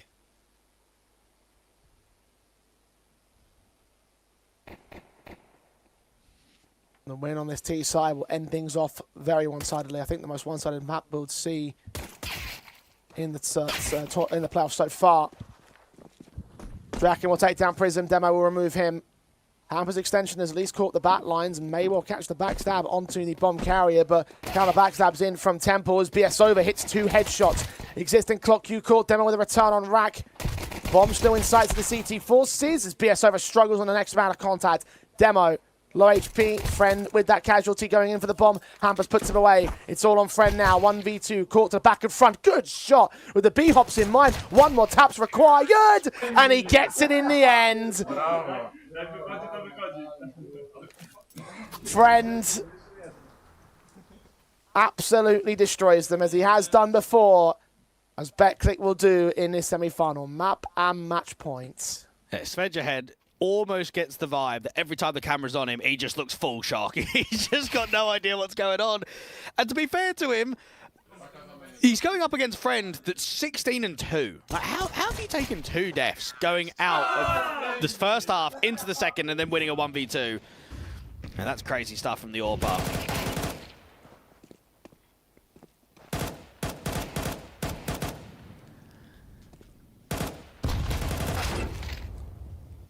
Hampus will find Clock Q. Svedjahead will get Prism down, try and suppress some sort of advantage, try to get some sort of response out on Johnny Speeds. Scout. Attempting a shot, Draken can hit a tag, no more than that though. Demo's extended out towards Heaven. Is Fed even ready for this? They'll search for it, but get caught. Sprays will continue to tickle away at the next man back. Draken's tagged up, Hampus even more so. Man advantage maintained. Betclic surge forward. Demo with another good kill and a burst at ahead of the last. Makes it an easy 13-1, 2-0 in the semi-finals, sending Johnny Speeds packing from Stake Pulse and a grand final spot taken by Betclic Apogee. Well, Friend's making a very good argument to get the contract ready. Make me your new 5th player as the AWPer for this squad. Dropped just 12 rounds versus Spellman & Co. in the quarters and 5 rounds in a semi-final. You don't see that very often in the LAN environment. Yeah, this has been a crazy good showing from the Polish side and just not there for Johnny Speeds. In the overall, you can definitely say it has been a good tournament run from the brand new squad, and you're taking down Titans, you're dealing with Metasport and their high potential international project. You've made it to the semis from a completely new team with no officials on record prior to Stake Pulse Beat 1. And I mean, in that respect, you can certainly say that that's a good showing from them. I think from our perspective, though, seeing what we've seen from them so far, a disappointing day for the Speeds. Yeah, it's a disappointing day. I think an excellent performance throughout the tournament. It's one that Hampus and Draken can only look at and say we've got 2 players on the roster and we've been able to get towards the semi. I think you just let yourself down completely. At least if you competed in this match and lost 0-2, you'd still keep the vibes up. You'd still say it was a positive day, but nah, not at all. They got completely crushed in this matchup. 5 whole rounds in the semi-finals for the Johnny Speeds side, and maybe that potential seems like it's gone a little bit to waste. But at the end of the day, Betclic with a tougher opposition, default favourites coming into this series, and ultimately the victors and our first team through to the grand finals. Now down on the floor with Coach DP. Yes, guys, I'm here with Spiro, the coach of Betclic Apogee, and our first grand finalist here at the Stake Pulse Beat 1. That was pretty easy. Yes, it was. It was. I didn't expect that. Yeah, we were really good prepared for this game, and everything was just perfect. Our strats, our game style. It was just good game. And when you are a coach behind guys who are just shooting like this, playing like this in the flow state, do you even do anything? To be honest, no. I'm just telling them, guys, you are playing so fucking good. Well, I don't know what to tell you, so yeah, just keep it going and that's it. But now you can use all your power for the grand final, right? Because you've got a couple of hours now until you're going to be facing the winner of Fnatic and Liquid. So are you just going to be watching that game or trying to prepare like more behind-the-scenes stuff with all the demos you've got? What's the plan? For sure, we'll watch this second semi-final, and also we prepare for our final. We don't know, of course, with who we play, but I hope it will be Liquid because we want to revenge them. And yeah, we'll prepare and we'll see what will happen. And the group stage game versus you and Liquid was actually pretty close. Does that give you some confidence if you're going to be facing Liquid that, okay, we actually made it close already in the group? Yes, of course. I mean, to be honest, it should be like 2-0 for us because we had some clutch in 11-11. It was really, really close game. So yeah, of course we are confident. And I think Liquid is maybe on the paper the best team in this competition, but of course this game in the group stage gives us more confidence, so we want to like play against them and beat them into the final. Well, that's going to be it down from here. Congratulations on the grand final, and back to Dwagon J. Thanks, man. Appreciate it. Yeah, the 9 HP NAF clutch that he's referring to there in that 11-11 scoreline from the group stage. That's a hell of a moment that did send Liquid ultimately his first place in that group. I definitely would imagine that the Betclic side are hunting for a bit of revenge on that respect. Whether Fnatic can disrupt that revenge and take down Liquid will be the ultimate question in terms of that next series today. But for now, Betclic, excellent performance, made it look simple, holding a lot of confidence now going forward into the grand finals. And this might seem completely delusional looking at the performance of how Betclic have played throughout this playoff bracket. But I'll say it right now, I think if they 2-0'd Liquid, they may have even lost to 9 in that first round. I think for a squad that has only just come together as a core 3, added a 4th and 5th player who we don't even really know much about, making their LAN debut, you need reps. And I think dropping down to Liquid and going into that next game where you're playing another best of 3, you then have to go up against the likes of Ascend in the quarterfinals. I think it's only helping. I think you're only going into these games where you're getting more officials and just kind of getting more familiar with what this 5-man lineup can legitimately do. Well, look, at the end of the day, it's working wonders for them in respect of that. I don't think I would agree with you at necessarily 9 being able to challenge them, given how awkward that particular series, that particular team has been. But certainly a benefit towards the Betclic side, the fact that they are continuing to warm into this new 5-man roster. Like, I'm looking forward to seeing what they can do in the grand finals, because this is the most one-sided series that we've seen so far in the playoffs, and that is saying something when all the series have been down to 2-0s. The question now on our minds turns towards Liquid and Fnatic. Can they get one-sided? Can they get confidence? Liquid on paper the best team in the tournament, but Fnatic certainly have turned heads in their direction too. Yeah, they have. I think a difficult matchup for Fnatic, right? You've got Marze, who's never played a LAN before. You've got a lot of guys that have been under the Fnatic banner that haven't really worked success for quite some time now. It's been a difficult year. It's been a difficult transition for the organization. And you're going up against a tier 1 giant. Even though Liquid may have some newer pieces with JT and Jorko, that's a tough draw. That's a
Fnatic, as our tournament favourites, look to establish exactly why they're tournament favourites here in the semi-finals, Blake. Indeed, this is the perfect matchup of a Tier 1 team versus a rising Tier 2 squad to just see the separation and exactly why we categorise these elite squads in the world as being Tier 1 caliber teams. Certainly Tier 1 caliber for the Liquid side, Fnatic being the Tier 2 caliber upstart that you were talking about a moment ago. But from a Tier 1 caliber organisation, at least in the past, hoping to make a rise back to that higher end division. They haven't quite made it happen so far. Maybe this will be the project that finally makes it work for them. They're still early days, and Kane and Marze with their involvement in the team. But so far here in State Pulse, it has looked very solid from Fnatic. Yeah, it's been an impressive, let's say, last couple of tournaments because the lineup certainly just come together. They instantly won an online event from a group stage into a quarter, semi, grand final. Even the grand final didn't even drop a map. They come into this LAN tournament and they're able to defeat the likes of Little Mix and Metasport and EAC in the first round of the quarters. I think for Fnatic, the problem is, who is the testing affairs? I mean, we kind of felt that Metasport weren't really up the best of shape in that group stage. Even some of the online teams that they've played recently, most of them aren't even mid-pack Tier 2. This is a proper challenge now to go up against Liquid. Yeah, and what is their first LAN run here on Fnatic's perspective, been online impressive in the course of the second half of the year, and this LAN needs to go well for them to try and show that they are a contender within the top end of the Tier 2 space. Tier 1.5 is kind of an area that Fnatic are aiming at right now with the current ranking. You are right about Metasport and not looking all that good in that Group D matchup, but that was the one map that Fnatic have lost so far in the competition, though. Yeah, it's true, and you have to look at that with a smaller sample size. What about Liquid, though? I mean, they got, what, a forfeit win in their opening game of the group. They took on the Poles of BetClick, probably should have been 2-0'd in that one. So I think from their perspective, definitely a shaky outcome. I think they flattened 9 quite easily in the quarterfinals and maybe set the precedent quite easily to say, oh, all right, maybe our opening day of the group stage was kind of awkward, but once we get into the playoffs and once we go on a title run, we're here to dominate everybody. Yeah, evidently, NAF got enough sleep 2 nights ago to be able to make that flattening result happen to the favour of them over the 9 side. Whether they have enough sleep tonight, however, will be a very different story entirely. I would argue, certainly in terms of pound-for-pound potential, probably the toughest task for Liquid at the exact same course. I know Fnatic are new. I know that they've got a little bit going in terms of front of their potential, but with the way that they've been making their results work up, both teams that came out of first place in their groups, both had relatively decent affairs and relatively confident affairs in their quarter-final matchup. Liquid will still be the favourites, even the stake odds have them down as the favourites on the money line, but equally so, Fnatic, I think they're going to try and give a bit of a challenge here to our tournament favourites. Well, they should do, but at the same time, if you're Liquid and you 2-0 Vitality, you 2-0 G2, you've got to be looking at both Fnatic and BetClick left in the competition, saying, lads, we've got to absolutely flatten these Tier 2 teams. Well, no doubt the highest ranked of the squads that now remain here for the competition. Let's see if Liquid can make good on that potential. Let's get a vibe check as well on the floor with Coach DP. Yes, guys, I'm here, and I don't know if you know banger, screamer, creme de la creme. These are all terms that might be a bit overused sometimes, but for this one, I think it's right on the money. I don't know if you remember a Liquid Fnatic semi-final. Maybe you watched the Katowice 2018 one, where Fnatic actually beat them. It's been a while. I think Nav and Elish might remember that one, but Crimsy left Fnatic a couple of weeks ago, so he's not here to be the other side of that.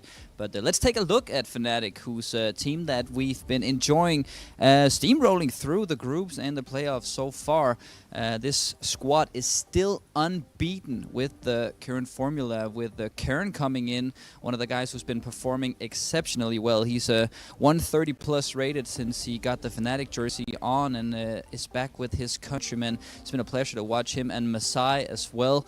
Other new guy, maybe the bald buff coming in a little bit. We could maybe shave the rest of his hair, then they got a replacement for Crims. We'll see about that. But at least they've been performing very, very well. And yeah, we'll actually be grabbing Fear for a short talk. So Fear, can I ask you to come up here to me and just borrow you for a couple of seconds before the game? Appreciate that you have the time to talk to us. How are you feeling right now? We're feeling good, feeling calm. Last time I feel like this before FaZe game at Draculan.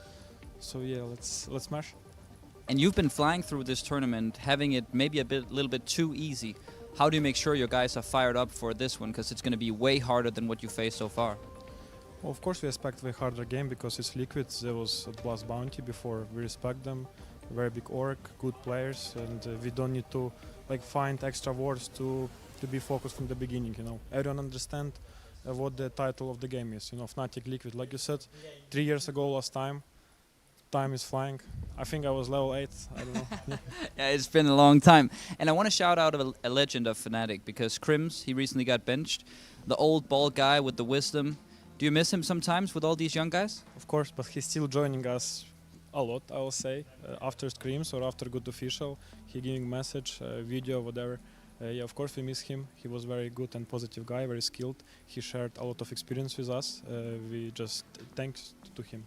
And that's why you brought in 2 guys who almost shaved their heads as well to replace the bald guy? And that was not the idea, but yeah, I was also surprised. They look like demons, for real, yeah. You think they're ready to smash some heads on Liquid? Yes, for sure.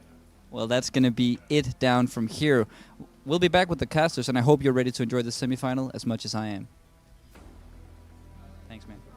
Yes, again, maybe not in terms of core, but in terms of name history between Liquid and Fnatic, that will come to a head here at Stake Pulse Beat 1. And they definitely feel confident on Fnatic, have every reason to do so here. It's 2 very recognisable names in the household of CS. I think the difference that we've always had is that while Liquid have had some down periods, they've stayed at that tier 1 level. Fnatic have not been able to achieve that, right? No matter how they've tried to rebuild the roster around the internationals, around now the Ukrainians, they've got to get back there. And there's a lot of orgs that have struggled to do that. A big OG, 100 Thieves, right? NIP, a lot of organizations that are pumping money, putting a lot of resources through. It's a tough grind to get out of tier 2, and Fnatic know how important it is to try and cause an upset over Liquid today. Maybe it is a testament to Liquid's favour, the fact that they have stayed within that tier 1 environment. Not always been reputable, not always been excellent, certainly have been subject to much criticism in the last year or so, but it is, I'd say, a testament to the fact that they stayed up, whereas Fnatic couldn't. A testament to guys like Elige, who will be taking on the likes of Jacasmo over the course of this matchup. We caught up with them before we got started. I think that everything's been running smoothly for us. Having practice rooms is really nice. The catering has been 9 out of 10. Gonna be all about us this tournament. I think that we're stronger than all the teams here. Will deliver and Liquid will secure a semi-final berth. I don't like this guy. You understand who are we facing. Liquid is a very good team. It will be not easy match. We are coming to this match like underdogs. I think it's our advantage there. We just need to do our best and not overthink. For Fnatic, I don't think there's anything special that we need to do against them. Same old prep that we do for everybody, and we just have to come out, playing a better game against them. I didn't play against them. I was playing against their core. It was GT, Elite people, so I understand how they're playing, and it will be a good match. Quarterfinals was a lot cleaner compared to our first game against 9. The cash game against 9, I'm very thankful that we got to play that match in a game that ended up being meaningless in the grand scheme of things, because we had a lot to work on, a lot to talk about. And then Anubis was pretty much business as usual for us. It's a super strong map for us. Does it in a single bullet. There it is. Liquid. And this shotgun is very nice, because you are actually shooting through the smoke and you see all map. What? And he's popping heads and getting bread. My man, a monstrous round with a shotty. He swaps to the AK. It's not my play style, because after first kill, I would actually run back. There's a lot of people, why wouldn't I just go and kill them? Jacasmo looking scarier than a gas station bathroom. The main thing since we got to this tournament, since we had like a kind of hectic travel day where we got like 5 hours of sleep before our first match, we just made sure that after we won that we focused on resting, and then the next day was just business as usual. Let's show our best quality of CS and do our best. I believe, we all believe. Doesn't matter who we're playing, we're probably going to smash them. As long as we're doing our thing and we're playing well, we're playing together as a team, I don't care who we're playing, we should be winning this tournament all the way. So it's ours to lose.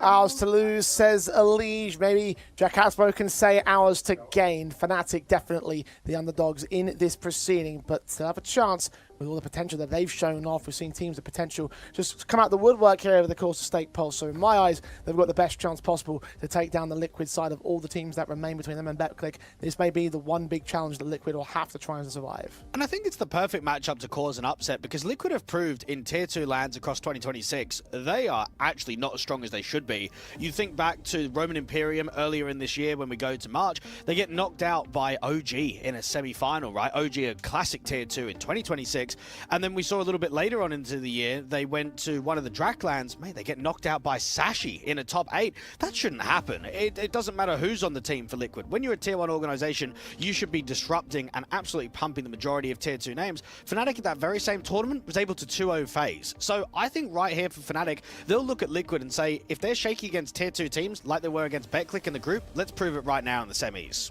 Well, equally so, when you compare the contrast of those last couple of events to what they're doing in recent times, obviously the Blast Bounty event still had the wins over the Tier 1 opposition online. Here in LAN, you've still been able to not lose a series, even if it has been close at periods of time. So, for their perspective, I guess the new additions of Jorko and JT clearly have made an obvious difference to Liquid's perspective. JT maybe. Don't know about Jorko. I mean, have you been watching him? He's averaging a .96 rating in the tournament. He did not look good in that Betclic series. He was struggling in that 9 matchup. So I'll give the credit to the in-game leader. I don't know about the AWPer though. Well, maybe it's time for Jorko to turn his game back around. Certainly impressed in the online environment, I'll say that much, but it's certainly comparable here in Stake Pulse is not quite there. For Liquid's perspective, they're going to have to overcome these limitations, these concerns, and these struggles that Fnatic will try and exploit, because you must imagine that they'll know where the weak points of this lineup will end up being. Let's talk maps today. Let's talk through the veto process. So, Liquid will permaban Ancient, which is the best map in the pool for Fnatic. We know that Nuke will get permaban for the Ukrainians, and then as for the picks, you're expecting Liquid to go either towards Anubis, and pretty much Anubis only. And I think for Fnatic, if you're not getting that Ancient, then you're probably picking into Cash. Yep, so their opportunity to curveball the map pool once again. No, Dust 2 comes in instead. I guess that's a good map against the Liquid side. Haven't been able to take many wins on it recently. Spirit beat them on LAN. Betboom beat them during the Cologne Major. Lost in CAC to 3D Max and Paravision in the past. Even M80 able to beat Liquid on that map. So there's a lot of Dust 2 losses for Liquid that Fnatic might try and exploit. Anubis does come in for their perspective. Band of Inferno, Cash, third map. What do we think? We're not going to go there. I mean, even though the win rate is awful for Dust 2, so on LAN, Liquid are on a 7-map Dust 2 losing streak. Spirit, Betboom, 3D Max, Paravision, M80, Astralis, Spirit. The problem that I've got there is all of those names are tier 1, okay? All of those guys are the elite squads of the world, and they're not the Fnatic's level. So I don't think we're going to go to a third map decider. Liquid lost, what, 8 rounds in their entire best of 3 versus 9 in the quarters yesterday. They should try and get something similar again. Well, if I recall correctly, we had a similar sort of line of approach to the Betclic series in the upper bracket and the winners match of Group B, where we said maybe there could be some threat, but Liquid should comfortably win this matchup because of their level of opposition where they're competing at typically.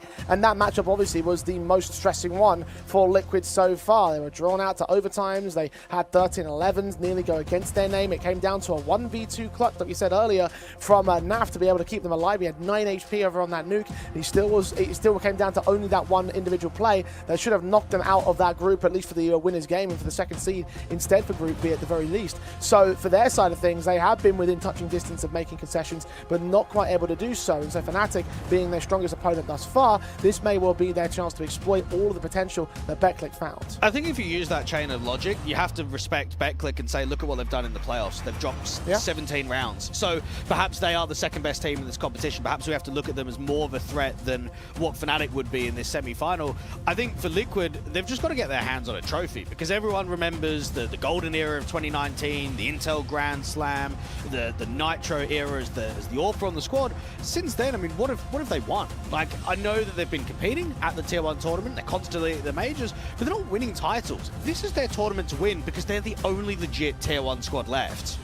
Yeah, there are no titles basically in the last few years. I think their last one was an RMR back in 2022. So their whole title trophy drought needs to end here and now, and maybe this could be a good chance for them to end that drought and sort of set up the new era of Liquid. We're talking about this new progression, this new lineup, these new roster changes, new IGL, a new opportunity to build upon what you had before and to turn around what has been a very bad period of time for the Liquid side. A trophy would be the ultimate symbol of that.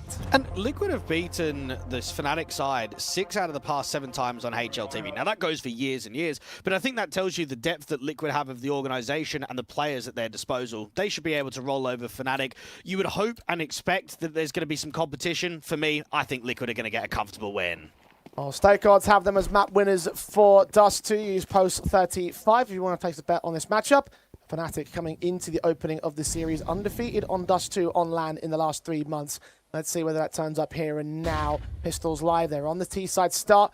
Liquid have Morbs to hold out the opening contact at a long house. 4 players to face. They jump up, missing all those USP shots. Carney can draw first blood. Fear involved from short is put back down by Jorko though. And JT now swings in, looks for contact, sees a shoulder. Carney gets caught tagged up with the blind sprays beyond the smoke wall. And the bomb will cross to a plant. It's still util for the retake. They've got another smoke up on NAF. They've got a flashbang 2 from JT. Contact from CT is 2 up from short. Slow approaches. Teams have to hunker down, receive the util, receive the directive contact. They have nothing in response. All down to the pistols. USP picked up by Jambo, leaning in, boost against Carney. With Elige, a kill of his own. Jacazmo with 1 responsive, no more than that though. Elige and Naf just run them down, take the pistol round for Liquid. And across this year, even though I've kind of said that Dust 2 has been a horrendous map, there's been so many losses, the last win was all the way back in the offline environment in March. Now, the few wins that they've been able to have on it have all been against Tier 2 opposition. One being Harvu, another one OG, the other being Eyeballers. So maybe that does say something about Dust 2 at the lower divisions, right? That when you're not playing those higher-end squads, those top 10, 15 teams in the world, you should be able to show comfortability. And we've also got to remember, new AWP player on the team, new in-game leader. I mean, they need to introduce Dust 2 as a stronger map in the pool. Otherwise, teams are just going to pick it against them at the top Tier 1 level.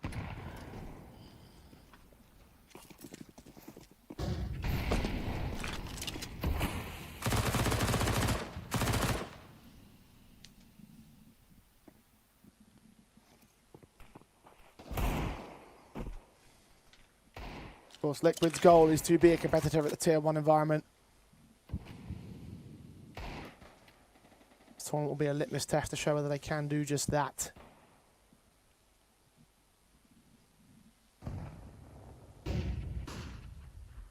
Four players in mid for the Fnatic. Default of the follow-up force by second round.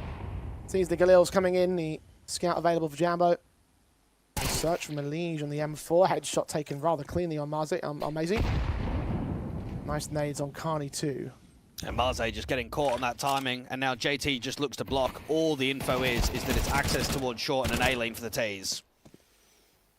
And JT found the frag. Down to 3 men. Player caught up on the Xbox does get mowed through, but Jacazmo down to 10 points of health. Hasn't got away cleanly in that one. Fnatic. Need this long flanker to come forward of Fear. Tech 9 at range though. The rifle is both set towards the short access. Fear. What can you do from here? JT might get caught exposed, actually. Tap to the head is good. Here they come now. The short access starts to move. Jorko. Unknown was elevator. Morbs will start to move up with him. Wary of what could be coming their way towards the cross. The elbow's taken. The sight been taken from Plant. Just about comes down. Jorko took a nade to the face. Morbs comes up with 1 back of the SMG. A double secured on Jambo. It's 2-0 starts for Liquid. And what we notice instantly, right? C-Pistol, going to the anti-force buy rounds. Liquid are searching. They're getting Elige on the front foot, he's clearing up the upper tunnels.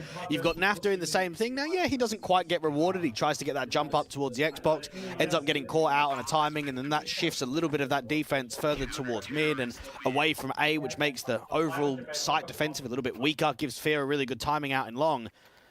I think that's a good sign, though, from Liquid. If you're always taking map control away, you're searching, you're trying to be able to realign what's happening in the round. Fnatic off to a slow start on this T basis.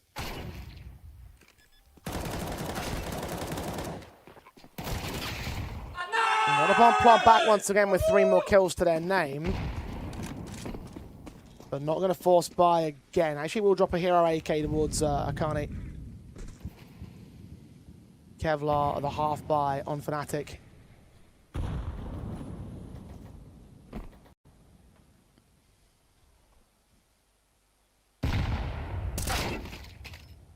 Jacazmo's Deagle's the thing that strikes first. Elige down in mid. Elige had a really good game up against 9 in that last round. 40 kills, 108 ADR, and a 1.67 rating. He's going to be someone taking a lot of fights, taking many duels against his Fnatic lineup. Out in mid, they instantly respond, and that's the AK being dropped. So Jacazmo knows he wants to get his hands on it.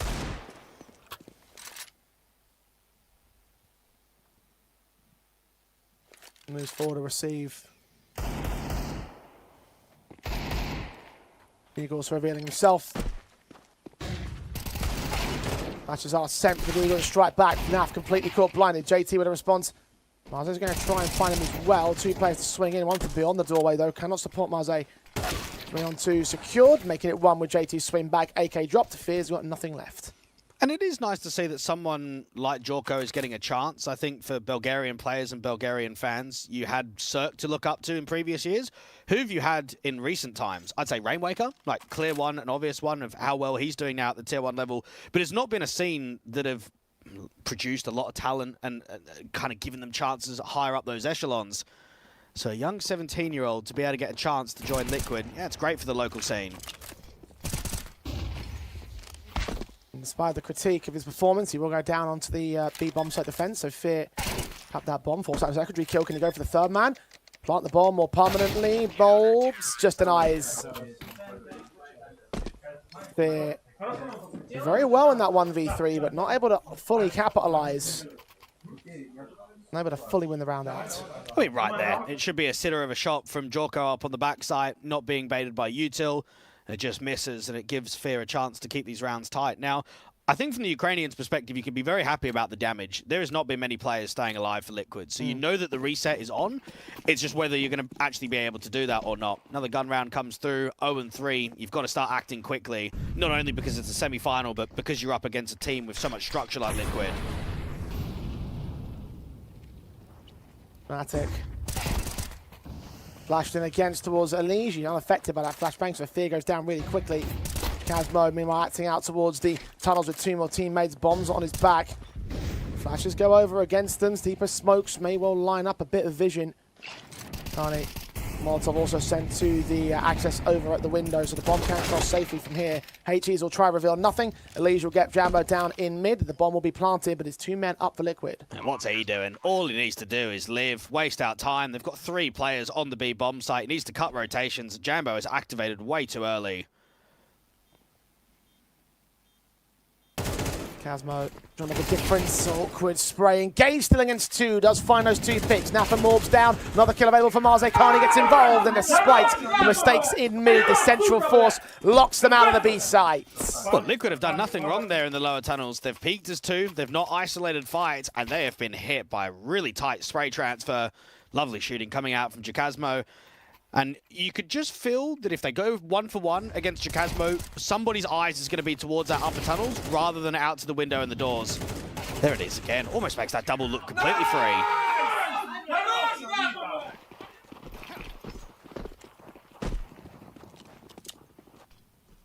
Fnatic hyped to get started in the semi-finals. Their opening round. Quickly into that B bomb site again. Mac-10's going to rush them down. I mean, Fnatic have done damage towards Liquid in the previous 2, so the money's just not there for a true investment. Forced buy in, save call immediately as they lose that B bomb site. Want to hang on to these weapons for a bonus. And this is the first time that we've seen a Dust 2 pick from Fnatic across the entire 5-man history. They've played, what, 8 best-of-3s, both online and at this tournament on land. They've only picked Ancient and Cash. It's been the only 2 that they've looked at as weak spots for the opposition, strong suits themselves. But looking at that insane negative losing streak from Liquid on land, they decide, yep, this is the right option for us. And you can say that it was a slow start, but you can say the bounce back was even better. You win your first gun round, you then get yourself up to a second, should be a third. I mean, I know that there's a little bit of investment being saved from Naf, JT, and Elige, but that even depends if everyone lives. Even JT gets caught up there in T-Spawn.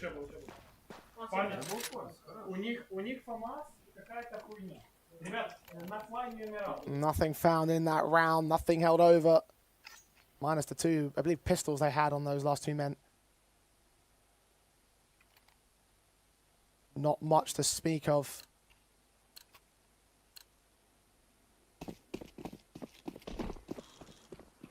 Okay, for Master for Elige, so small positives there, but nothing that makes a difference in this round. Liquid's other players have ecoed into the buy up the next. And that 3-0 pistol conversion start will lead Fnatic into 3 back of their own. Only thing stopping them is a 5-7 and a FAMAS. Fear recognises that because it's a weakened buy, they'll probably get on the front foot. I mean, we saw Fnatic going for a B rush in that last round when there was no B lean at all. This time around, it's a bit more of a heavy default. Maze's not seen those 2 players a little bit more aggressive, but at least Carney's going to take the majority of the distraction away in the upper tunnels. Jammer finding JT. 5-on-3. Jorko will lean forward into the AWP's hands and will cut him off. Another man set towards the short access. Elige, meanwhile, in tunnels, being checked by Carney. No Kevlar, no helmet on the man, rather, I should say. And kind of can't quite hit the headshot for it regardless. The P250 comes out, does his ding damage, but Jambo wins the fight anyway. The lead is known. The bomb can commit towards the A site. The rest of the teams can go hunting. And the round is over, 3-all. And the last meeting between Fnatic and Liquid was on the 27th of September 2022. That seems insane. To have two such historic organizations not play an official against one another in 4 years. And it tells you how different times were. I mean, back then, Fnatic had the international lineup. Crims was still there. Nikolos is the Orpa, Roy, Mezzi, and Fasha. Mezzi's on Vitality now. And then Liquid at the time, mate, your Kindar and OC were there.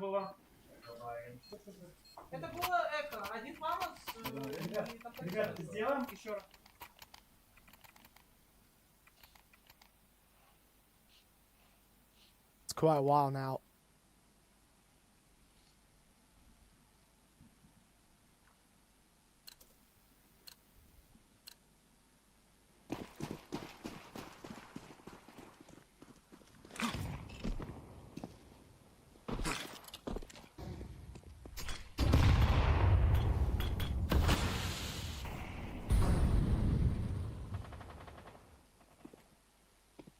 Fnatic not leaving this a while to get back in the matchup. First quarter, dead set even.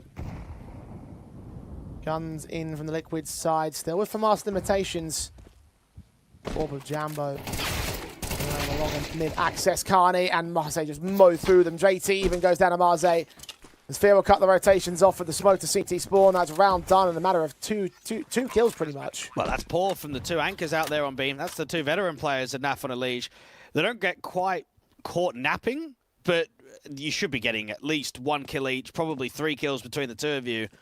And that felt too easy there from Fnatic. And now you just start generating a little bit of a round streak. And I think for their sake, they'd like to just start pushing a little bit further. I think the majority of this year has been bang average when it comes to the LAN environment. I mean, the core 3, when they went out to Roman Imperium back in February in Portugal, you're getting knocked out by Hotu in the semi-finals. The worst one would have easily been the BC Game Masters in March. I mean, getting grouped by AIM Club. I mean, that's what, like Raga and Zello and all the basic rejects that are out there on Nexus. And Drakland saw them only get a top 8. Rogue Journey was better, getting themselves a 3rd place, but beating Minkin's Finest, AIM Club, and only the Basement Boys, and then losing out to Metasport and Alliance. It has to be said that when it comes to offline, it has not been the year for Fnatic.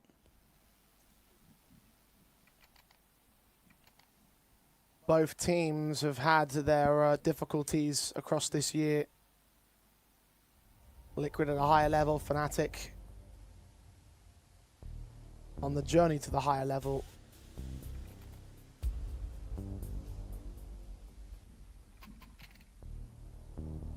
There's a lot of excitement around this Fnatic roster with how well the online results have gone for them. Their LAN trophy is the ultimate thing that will decide whether or not these are true upgrades.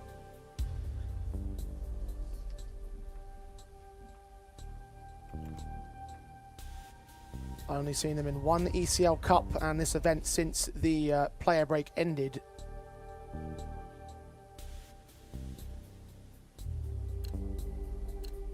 The ECL Cup being a victory, of course, guaranteed semi-final exit for Fnatic at this stage, but leading the charge at the moment on the scoreboard.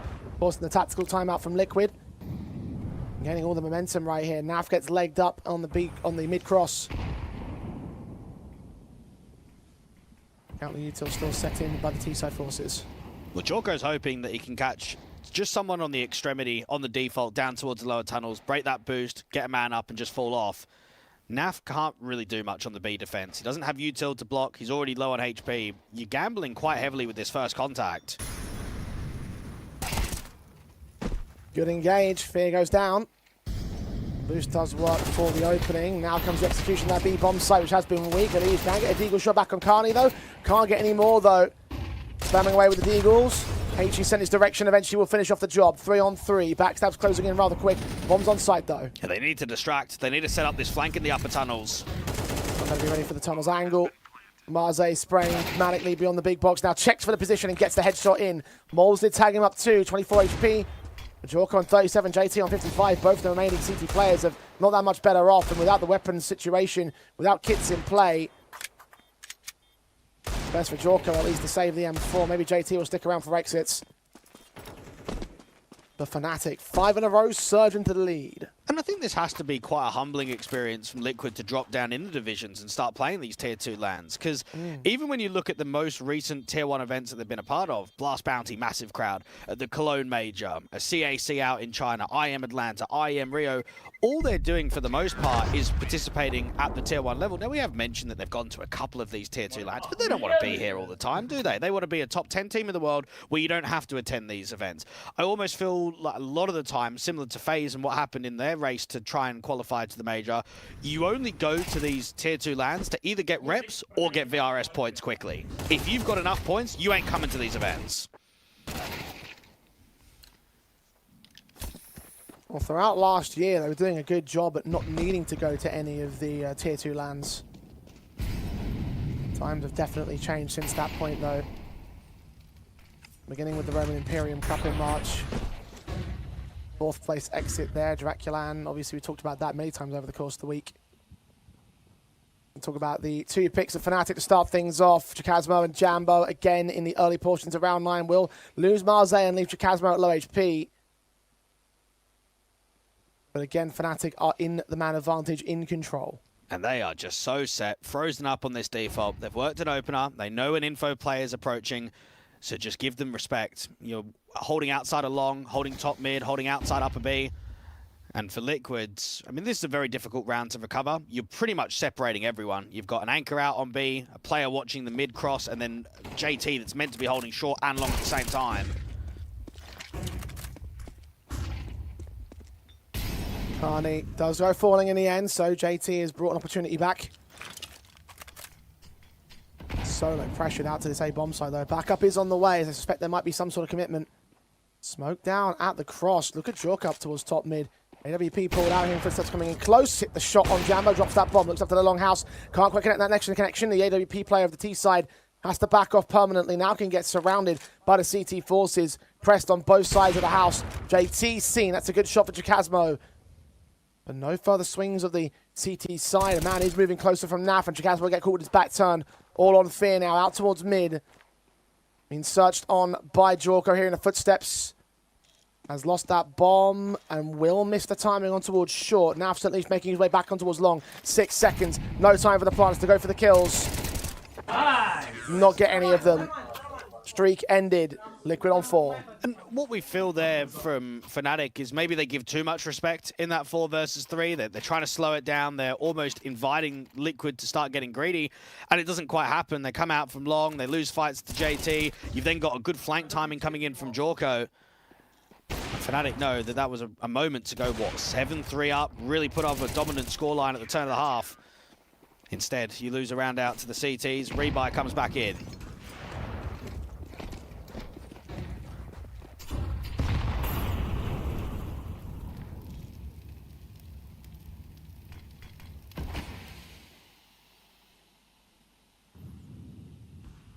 Jambo sees one, missing the shot, overcooking the flick. Jorko caught the kill on Marze to kick off the Malbs with a 3k overall, with Carney and Chikazmo also caught behind the AWPer. Fear in a 1v5 instantaneously. Fnatic lose this one. Yeah, that's a sick round coming out from Malbs. And he's going to be really keen to get towards a grand final, because his one, or last one in the offline environment was, what, September of last year when he was still on G2. And that was that Blast Open London event where they beat Vitality in a best of 5. So now that you've moved over to Liquid, you're hoping for more success. You're hoping to be, let's say, more dominant in the Tier 1 atmosphere. I think when you move organizations over, you'd like to try and stay around the same level. It's quite easy to say that G2 have stayed there as an elite team. Liquid haven't.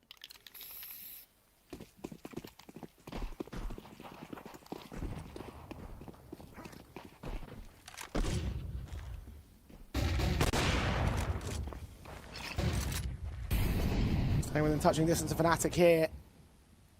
Jambo or ready for the swing, takes the directive fight. Morbs gets caught for it this time, a little bit revenge dished out.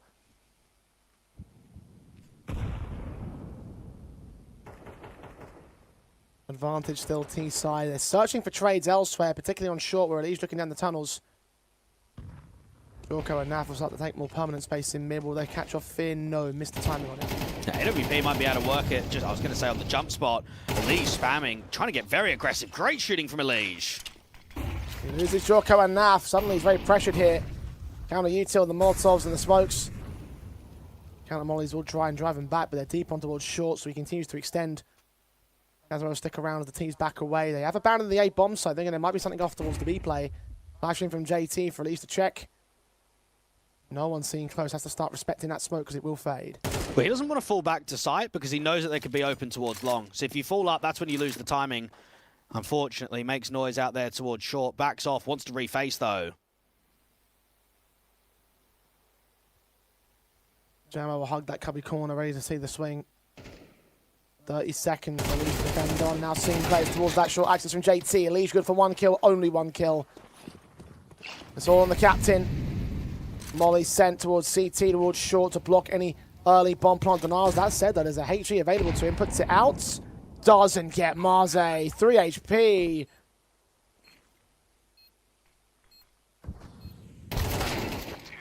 Fight against Jakazmo that will go awry. Fnatic takes 6. That's pretty crazy that he's not won that round.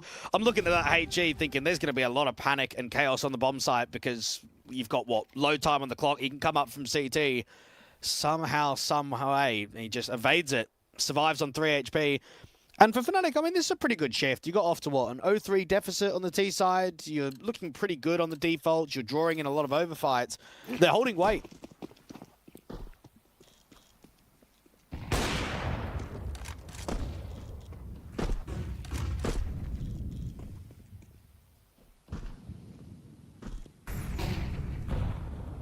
Fnatic doing well on their opening stances. Wrist peeking out of Jorko there. Jambo, one of the only part of the hitbox that you can get a kill from that specific hyper angle, and starts things off on Fnatic's favour again. And Naf doesn't have a smoke to use into the upper tunnels, so he wants to take it a little bit dry, take a little bit of a walk. Now, he's got himself out to the cubby. The issue with this position is that there's no crossfire. There's no one in mid. He is completely alone up against a B split.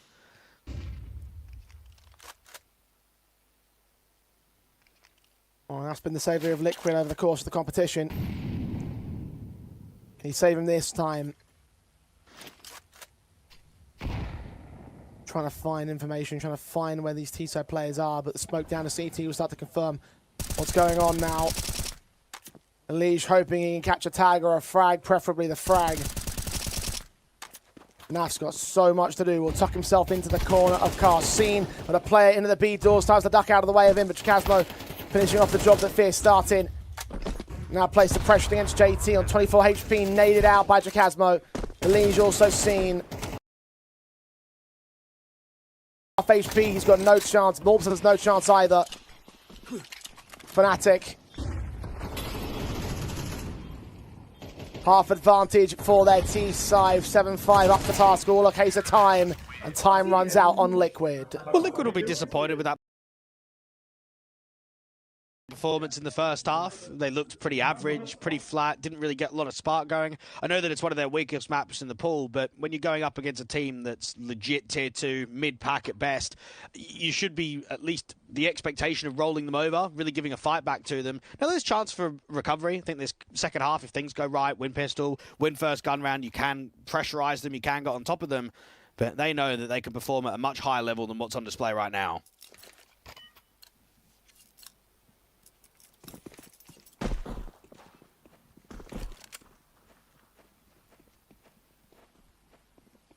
It's not that long of a way back, at least. The stakeholders have shifted in favour of Fnatic. Back in Ukraine to take their map pick of Dust 2. Punish pick against Liquid.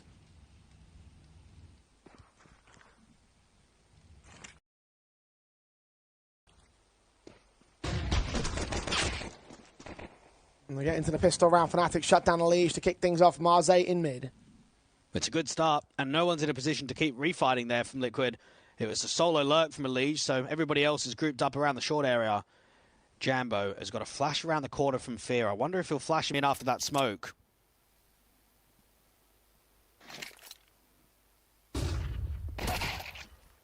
Check the siege. Jambo, what a shot that is. Naf down. Morbs lean around the corner against JT, gets caught by Fear, who doubles up on Jorko. They're making it look easy now, Fnatic. And Elige, coming into this tournament, surpassed 1,000 LAN maps with his organization in that last quarterfinal. Mate, Marseille's never even been to a LAN before. I mean, that almost just makes it comical. Great shooting coming out from some of these boys. Insta taps around short, out to long. And the youngsters, look, they're having fun. They're enjoying the moment. They're feeling it.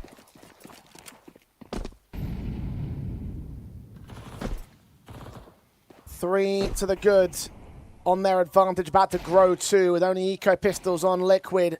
Fnatic.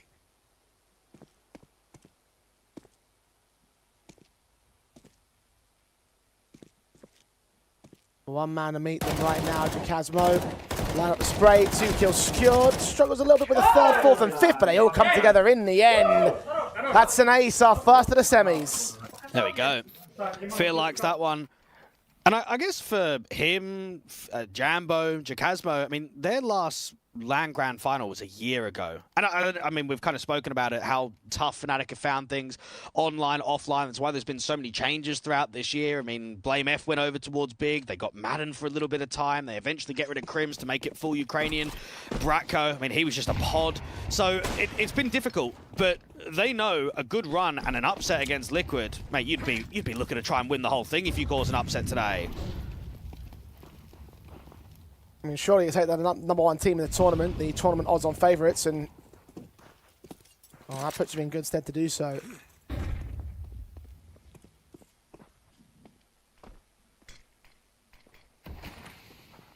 The Liquids back on their rifles early. SMG charges forward of Fear, sees 2 more, taking down Morbs in the interim. Casualty does get taken back on Karna's perspective as Jorko gets caught. He's low HP and will be overwhelmed on the bomb site. The Molotovs of Jacasmo compounding the damage done by Jambo. Removes him at least from play. Now for the responsive. JT's low in this 2-on-2. Bombs on site, can't get planted yet. The Molotovs are in the way. The taps of the AK not quite lining up against the man. Marze trying to strike, but JT dishes out the killing blow. He's on Jambo now. Jambo might get a good timing against one player, but against two, not easy. He's revealed himself towards long. The bomb can come down, planted over on the short side of the boxes.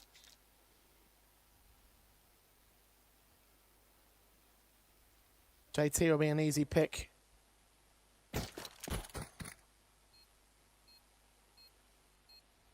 Drop his rifle to grab an automatic, an AK seen.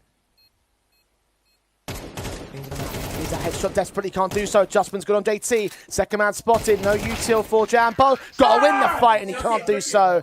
Naf once again clutches to keep Liquid in it. Well, that was a bonus round coming out from Fnatic. They had, what, a Scout, an MP9, and they nearly won it. They created a lot of chaos on the bomb site, and you can feel that Liquid are very uncomfortable with this brawly kind of game where there's a lot of util, there's a lot of peeking, there's a lot of pressure always. They get themselves out of trouble, but only just. And if you're Fnatic, you know that you can instantly reset this T side.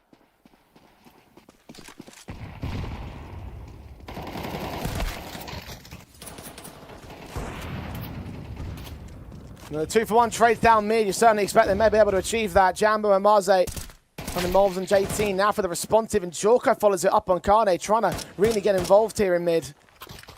The man advantage reclaimed by Liquid very quickly. But it's an important pick out to long. It creates the space. That was a man-up situation for the CTs, where I think they got a little bit greedy. Looked for too much. Marze doesn't even have a teammate in sight of Fear. Gonna hide inside that smoke and just wait. Smoke sent to short, leaves Fear with no real options. Util down at the T-spawn access means that there isn't a whole lot of time and space to play with for Fnatic. Started off pretty perfectly at the beginning of the round, but not so easy now. Fear dug himself into a corner here on short, try and hunt down Naf. Here's him running away. Can he catch him in the escape? And he can. Make it a bit expensive. No util to go for the fuse, of course. A 1-up. The Liquid once again back within 2 of the Fnatic lead.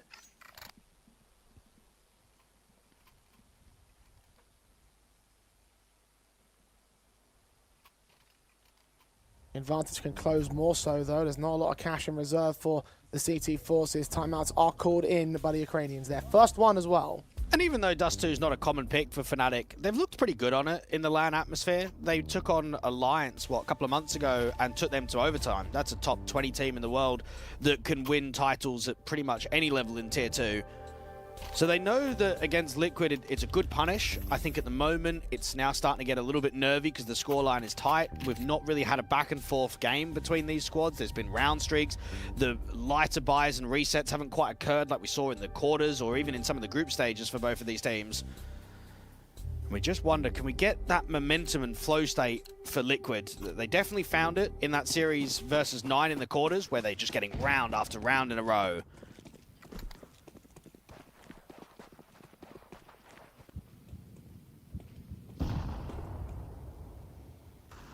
Jambo and Jacasmo got some heroics to pull off on the B-bomb site, where Liquid are leaning into first up. Smoke sent. Jambo's going to get ahead of it. Lean very aggressive. Wait for a swing. Shoulder offered by Molbs. Gets caught by the AWP. The Deagle provides covering fire for the AWP to escape. The man advantage is taken by Fnatic here. What can they do with it? But you have to keep getting the AWP taking fights. Now, he doesn't have the info that it's heavy towards the upper tunnels, but look what he's doing. Press upper, then instantly look towards mid. Look around the Xbox, look up to top mid. You need to put that AWP in dangerous positions. They smoke off the mid door, so no more threats from here. And now rests on Takani to hold the A defensive. He's out in the open right now. Backing up to Goose. Smoke on short will fade. He's got nothing else to suppress them with. The pistol pull towards long. Molotov sent towards Goose as well, so he's forced into the open. Into a fight which he needs to win. Can't do so. JT picks him up. 5-7 overwhelmed. Round done. Save the AWP. Concede 8 to Liquid. Superb utility usage there from Liquid. They know that they're up against a lightened buy. If that molly doesn't come out towards Goose, look, there could be a play for Carney, right? We don't know. It's a fantasy world.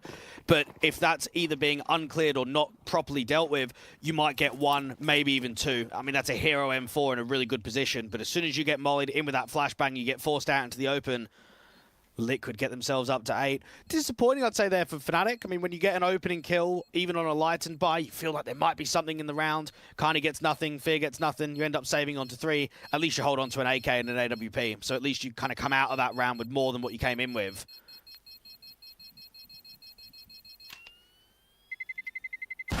Terrorists win.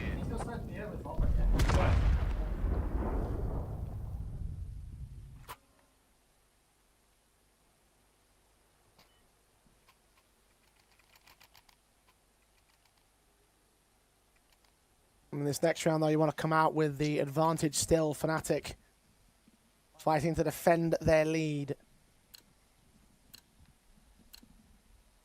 Done well to gain it. Unable to fully maintain it here. Jorko set towards the mid-access, the AWP. Looking for a cross that will not come his way. Smokes are now in the way, so...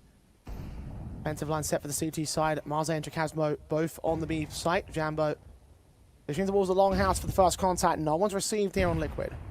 3 rounds in a row now for the T side, and they're slowing things up, not bringing a lot of pace into the default at all. They're fighting for long from Fear. He can get himself out to the pit control from Fnatic's point of view. Now, the AWP from Jambo is just sitting around the car, so a lot more defensive than how he was in that last round, not really eager and looking to take an early fight. Now, out to the B-bomb site, you've got Marze and Jacasmo. No incendiary between either of them. Smoke timing is perfect there from the CT player. HE's hoping that someone's going to be close. Make their way forward. Over, they got their own smoke in. Utility down. Marze unaffected, but head turned away from the secondary flashbang means that you can't engage JT properly. You get both those kills.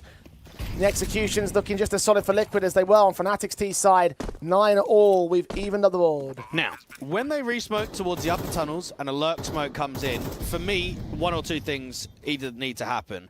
You need to get yourself in a repos to spam somewhere around that smoke, either on the barrels, the big box, or on the backside, just to get info if anyone's actually there. Because no one's spamming, it's a lack of knowledge. And it just allows an easy pop, doesn't it? And you got to remember too, if you're not being spammed from the CT line, you're just going to keep walking up and get even closer towards that entrance of the tunnels. And that's why that first contact is so quick around the car, because they're not deep, they're not detected. Easy opening kill, strong molly out to the backside. And that's a crumble of a bomb site if I've ever seen one.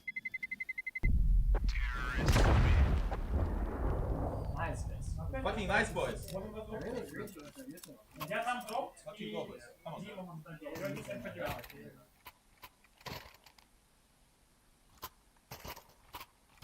And the Fnatic, I just seen a call and a tactical coach is speaking.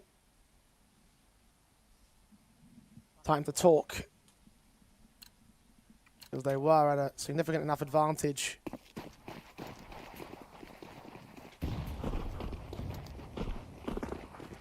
But now they are evened up. They've got another buy available to the CT forces. Need to get the round win for it, though. Liquid have started to really spool up. Another B execution, this time with only Jacasmo on defensive. They're out real quick. He's got no support whatsoever. Needs to hold a miracle on the bomb site. Never going to happen. Morb's running him down, and Liquid have the lead. Well, Liquid are being made to work for this. It's not been an easy comeback, but now the round streak has gone, what, 4 in a row to now 5 in a row.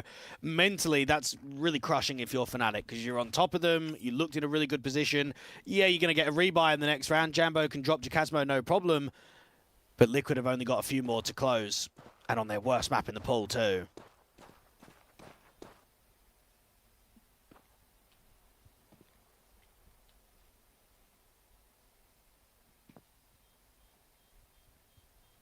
Fnatic.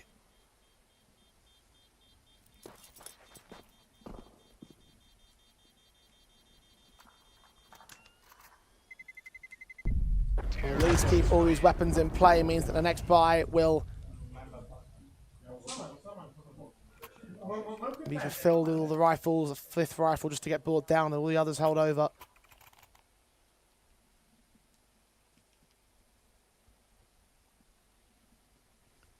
And there's the tactical timeout, Fnatic.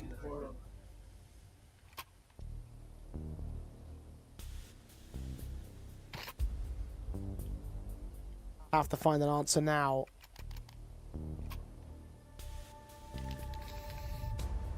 Liquid are the ones in full control of the situation, as Fnatic were in full control the first half too.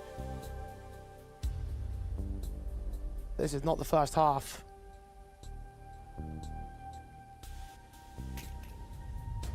With Liquid going B round after round, they may have found a weak point in Fnatic's defense. How did Fnatic respond? Well, you'd have to say that this is not the Carney that we saw against the Metasport matchup in the last game of the group stage.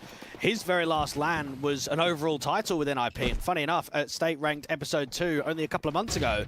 Right now, he's come into a semi, and he's, what, 7-12. You want more out of your star player. Flash in for him, there you go. You want more, he gives you more. Starting advantage for Fnatic. It's only 1 kill in this round, but it has put Liquid on a bit of an awkward stance.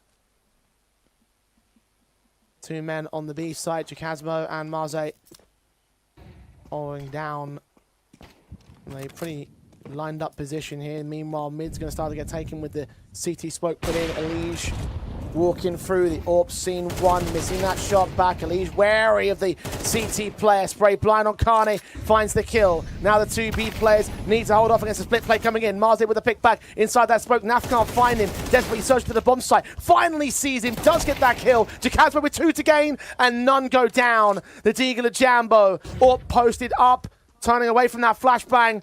Got to win the AWP v AWP fight against Jorko. Posted to Carr. Waits and holds. Sees him, hits him. It's all on Fear now. 10 kills deep. Seen Jorko.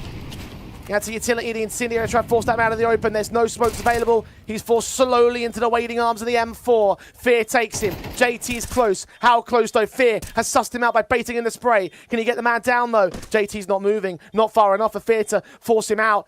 Makes noise. Corner held. JT looking the wrong way, and Fear doesn't get enough of the spray. Liquid, 2 more to go. Prev, what is Jacasmo doing out there on B? I can't be held back here. Why has he jumped up? Like, it just throws off the inaccuracy completely. He has got to be anticipating a fight straight away. I don't even know why he's trying to get up there towards window. That's worse than a schoolboy error. That is pure inexperience on the LAN environment to make an individual mistake like that. Jeez, just so rookie, man.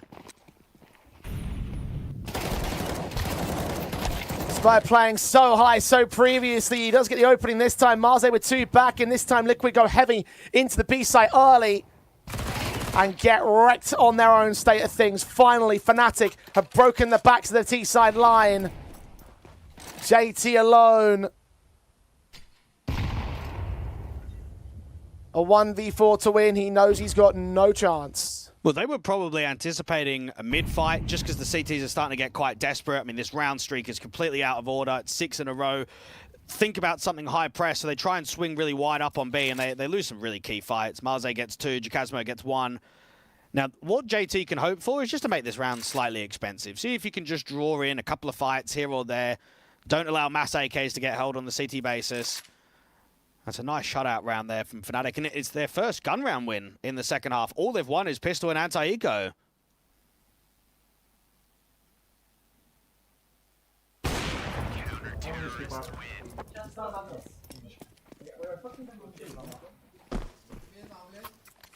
And finally, a rifle win for the Fnatic side. One that contests.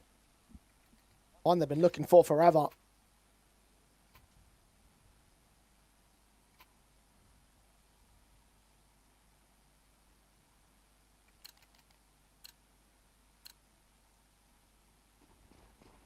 One to equalize, 2 to take the lead. 3 to win for Fnatic. 2 of that required for Liquid. Nade set, Elige in at lower tunnels, catching Jacasmo looking up towards top. Not the moment where he loses a fight. And this time, well and truly to Fnatic's detriment. And that's where you look at an Elige and NAF to create you an opening when you got these high pressure rounds to close out maps. Now this is going to be very slow and very structured from Liquid. You've worked an opener, slow the round down. The CTs are only going to get greedy. They're only going to try and refight for space. You've got NAF holding the upper tunnels. He's waiting to see if there's going to be any movement, a press forward. Everybody else out, longhouse, top mid, just waiting, just freezing up.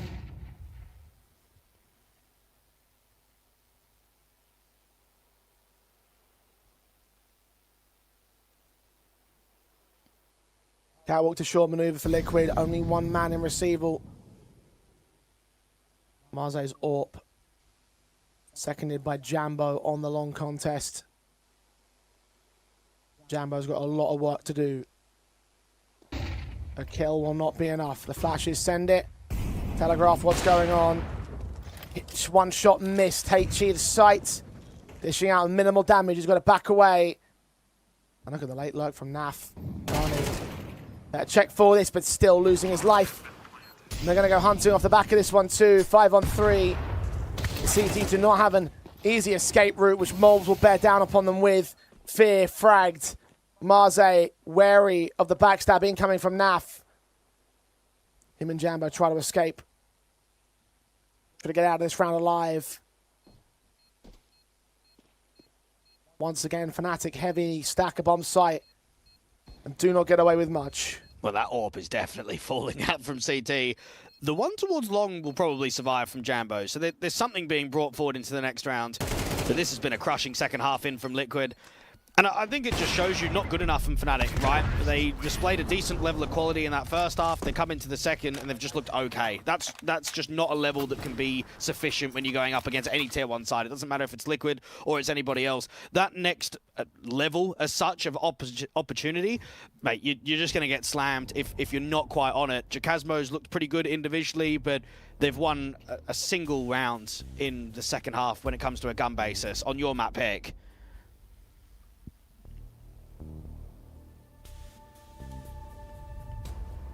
Liquid.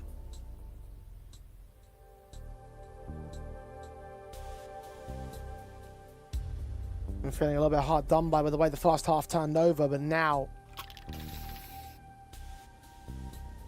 feels like nothing can stop them.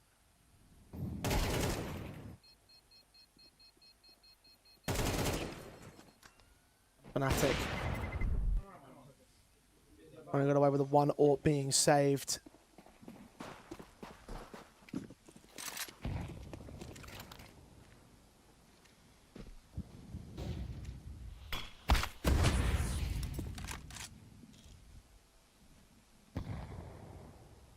Math leans forward. The AWP's seen him. Jambo. It's an all-important shot. Starting off the round, the Fnatic need to win 2 on the trot to take us into OT as they clear out the tunnels. So they get a better picture of what's going on here. Nades on Elysian as well, 10 points of health for him. Well, it's clear and obvious that Jambo is outclassed in the AWPing department. Mentioned it at the start of this map. Jorko's not looked great at this LAN at all. 10 kills and 12 deaths going into round 23. Jambo's got nearly double that.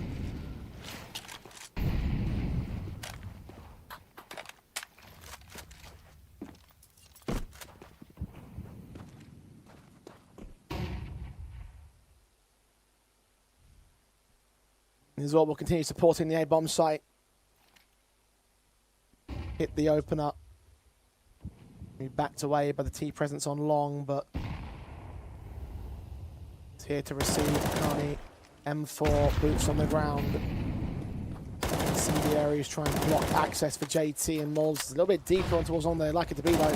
Flashes are sent here on the T side. Carney caught off JT, transitioning to the double. The boost dismantled as Mols deals with fear. Jacasmo can take a responsive, but now look at Elige, another backstab closing in. Seeing nothing towards CT, can call out the long and short presence. They're moving in for the retake now. What a round from JT. The double entry through the cross smoke. And now even with the flank out towards long, is it being watched? No, Jambo gets one. Oh, but Jorko hits one. Finally, a responsive. Now the AWP v AWP battle with the Legion support. Both players back at CT. Watching the short access. Jambo gets shut down by Jorko. Might have been a bad tournament, but a hell of a round from him. And 13-10 for Liquid to take Fnatic's map pick. I love that move from JT because it's the in-game leader taking control himself, recognizing someone's got to make a play and it's going to be me. Most of the time when you've got long and you're scaling up, yeah, you get a molly behind default, you come up ramp. Most of the idea is putting pressure against the short players. You never see T-side individuals running through that cross smoke. That was such a blinder of a round from JT. Yeah, he has done mentally in that one, and mentally in general. He's a player that has had his individual moments across this tournament. He's rated 1.11 coming into this map up, and, well, I think he just proves exactly why he's been such an excellent IGL for Liquid, not only from the tactics basis, but now from an individual basis, taking Dust 2 away from Fnatic, and now moving into their own map pick. They may help for another 2-0 in the playoffs. We'll find out how confident they are with Coach DP. Yeah, I'm down here with JT, and I'm thinking about 2 specific rounds. Just want to ask you about, one is the 1v1 clutch against Fear. I don't know if you remember on Dust 2, Under the Window, the very important round. What was the thoughts going through your head in that 1v1 clutch? Not much, really. I know it's like he knows where I am, but I have a really big advantage underneath the window. I think after a while he can go also was a little scary, but I think I have a huge advantage there, so yeah, pretty easy clutch. And then this last round, you flashed through the CT smoke. That's also a pretty crazy play, getting a double kill on that. You had, in general, a couple of disadvantageous situations that you got out of. Just talk me through the thought process behind that as well. I mean, we knew that they knew that we were going long, so we had to do something surprising. So we just went for the CT flash play, and it just worked. I think it's not like the smartest play, but we knew we had to do something surprising, and yeah. So you're coming in ready to be crazy for the next one as well? I mean, hopefully it's a bit of a cleaner game from us. I think we started off really, really weak, so just hoping for a good game. All right, let's hope for that. We'll head on to a break, and you can go with your team.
Fnatic couldn't get the job done despite having a pretty decent lead to start off their pick of Dust 2. We're moving to Anubis now for Liquid, chance to 2-0 the opposition. This is a map that they were able to smash out 9 on earlier on during the playoffs, but also a map which BetClick managed to contest them on 2. But Fnatic, they have had a good run in this tournament, in part thanks to an Anubis win over Metasport as well. But the question is, Dwayne, can they do it against a Liquid side who are very confident in proceedings today? Nah, they're finished, bro. I think when you're up 9-5, you have to close. Like that's the only thing that can be said. You're in a really good scoreline right there. You win one more round from that point onwards. Liquid showed a lot of depth in that second half. And now going out towards Anubis, the one thing I am hopeful for is Carney. I want to see that guy that dropped 41 kills against EAC in the last round. A 1.41 rating. Where was he? 8 kills and 15 deaths there on Dust 2. Yeah, lowest rated of the board on the first map up, and a man that certainly has made the impact for Fnatic across the board. Unfortunately, has not been the case on this occasion, and that should be enough for Liquid to start to seize upon the opportunity to smell blood in the water and eliminate Fnatic here in the semi-finals, take their rightful spot in the Grands 2. It will be Anubis to start off the CT side with Liquid definitely in favourite positions. The odds at stake have them as map winners. You saw the stake odds of the series win earlier on as well, and very heavily in favour of Liquid right now. Fnatic going to pull off some miraculous stuff as the Pistols go live. Very quick going into mid. Pure pace around the corner. JT strikes early, and Marze is desperate for a trade, but he's being double peaked. At least he's getting some help from Fear further behind him. Going to withdraw and Unleash down. A third one, not quite lined up. Morbs finds Carney elsewhere. 3-on-3, making it 2 as he peeks back at Electric. Deals with Jambo on that B bomb side. That bomb having easy access towards the site now no longer does. And Fear's got a lot of work to do here in this one. Ace clutch, basically, because Marze's on 4 points of health. Separated from each other. He's going to try bait them out towards that A-bomb site. No utility to set a fake. And no one offering up a pick. Fear seen. Struggling to get that headshot. Now they know what's up. But they've got the space towards A, so they're going to hope to try and wrap that bomb over. Marze needs to live, and they've got to hope that you don't take contact against JT, basically. As it extends out the B main lane, Fear will have easy access towards that A-bomb side. The extensions of Marze will try cut them off at the seams. Backed up towards Temple.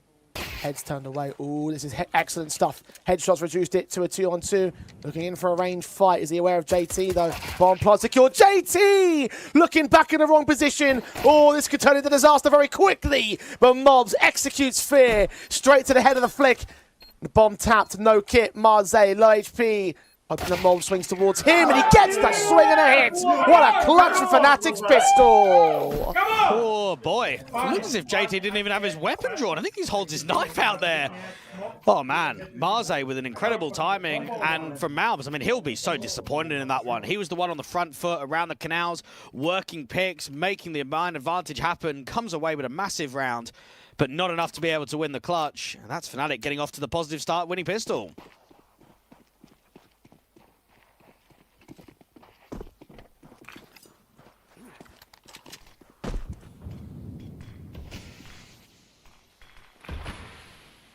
Wow, Liquid.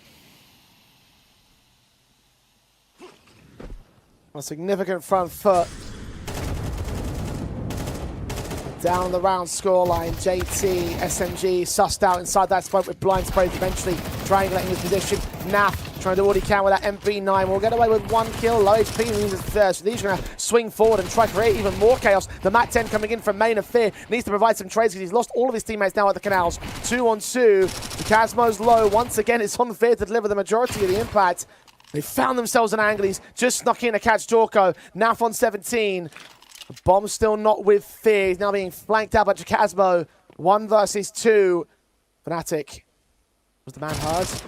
Naf wins the engage. Now, Fear needs to fight against him. Will finally grab that bomb. Will finally commit to the bomb sites. And not deciding to plant open for CT, but just tuck himself. This is a tough clutch in from Naf, because you need a burst and get an instant headshot against Fear, and he can reposition anywhere because you're so backed off.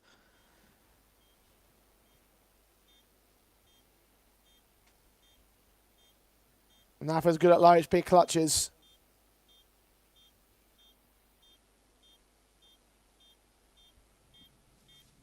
Crawling into the bomb site, no kit available. And no contact on Fee. He will fall back. Do a runner, grab a rifle, grab an AK in fact. Liquid very nearly stole one back, but not to be. 2-0 start for Fnatic, trying to really fire themselves up now in this series, knowing the difficult task ahead of them is not going to get any easier if they let any concessions go. And that's Marze getting, what, a 3K and a clutch in the pistol, then at least getting one in that second round. And he's one of the very few players that's making his overall HLTV LAN debut. The only other players in this tournament that had that happen to them was on the X-Clan roster, which was, what, a local Swedish team of literally kids. I mean, this is a professional player. This is someone that's getting signed over towards Fnatic. And when you're playing in your first semi-final and you're able to come away with a clutch and then show that impact early on, it's a promising sign for the future. 2-0 beginning for Fnatic. Liquid won't have much on offer come round 3 on the investment. But early tactical still called in by them.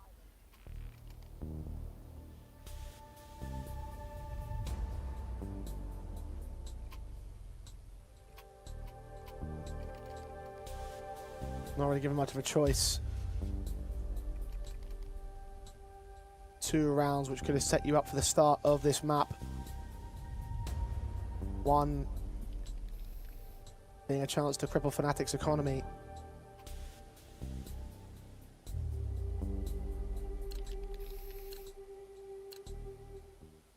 But neither one scored. And this one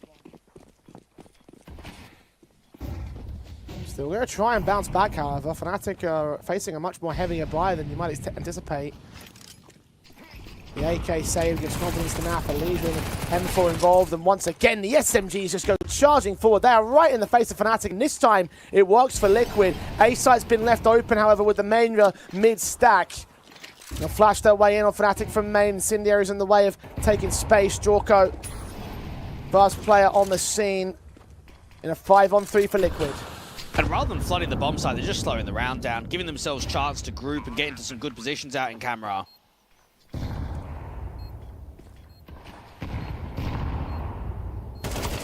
Start moving quickly. AK spray of Jambo, only doing so much of damage. Morbs gets caught. Jambo returns on towards Elige.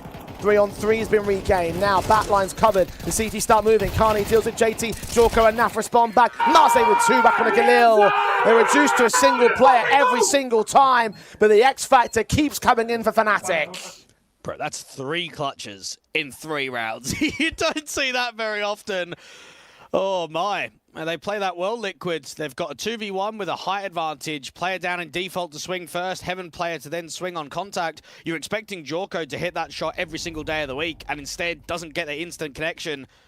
A round goes the way of Fnatic. And, I mean, even though these are force buys from Liquid, it's eventually turning closer towards a gun round, isn't it? Because you've obviously got more loss bonus. You know that it's going to be cheaper. So right now from Fnatic, they're open for an instant reset. They're open for the double eco, and that's why they're just going to take attack just to recognize. I mean, right there, that was what, a 3v5 within the first 20-odd seconds? They got caught napping completely in mid.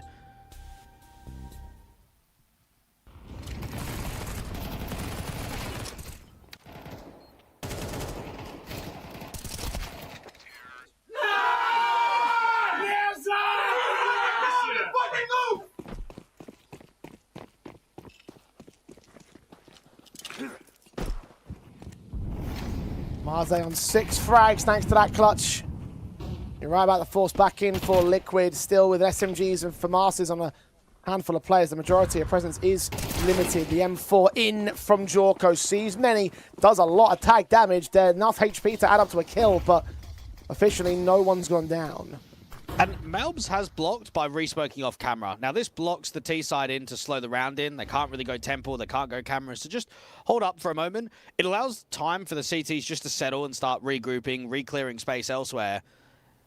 The problem is Melbs is alone on A and only has an SMG. If the Ts can recognize a pincer A, the round's going to be over just on the position alone.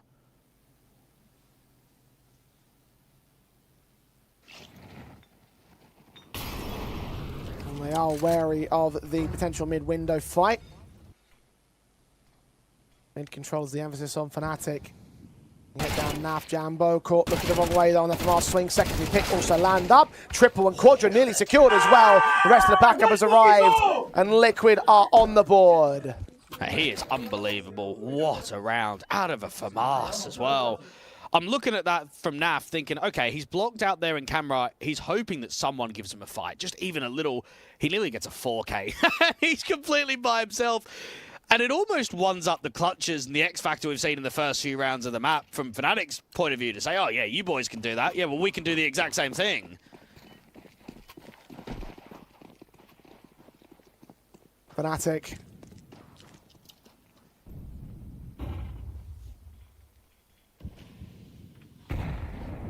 Lost so many players in the previous few rounds that finally this fourth spot has broken their backs. Only pistols for the majority of players. The Eagles and P250 striking nades are going to return damage onto them. The prod from mid out of Marze, the Galil also in effect. They regrouped, I thought to lit towards that B-bomb side, but just to back away instead for 4 of those men. Again, Drakazmo out towards the B main entry. Will wait until there's extensions from Liquid.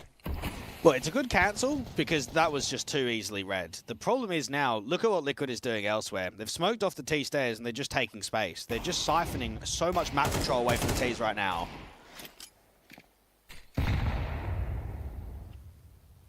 And there's more nade damage against them. I think there's 4 of them thrown. One more available for Molds. JT caught off guard in mid. Meanwhile, at Ruggs, the Tech 9 Akani couldn't stabilize the headshot on Elise, who also took Jambo before the contact was established. Advantage on Liquid now. It tells you how desperate Fnatic are. They're just walking through smokes now. Whenever I see that, I know this is not going to be a pretty first half performance, no matter how much momentum's on your side. Jorko, easy kill out there towards B, and that's a lot more like it. Good structure there from Liquid. The JT clearing space, trying to make it really uncomfortable for the Ts to just kind of get anything back in that round. And that can sometimes be the issue on winning rounds off of clutches or pure impact moments, is that that will only get you so many rounds throughout an entire map. First half, second half. You can't just do that for an entirety and upset a Liquid side that are so rock solid after that second half of Dust 2.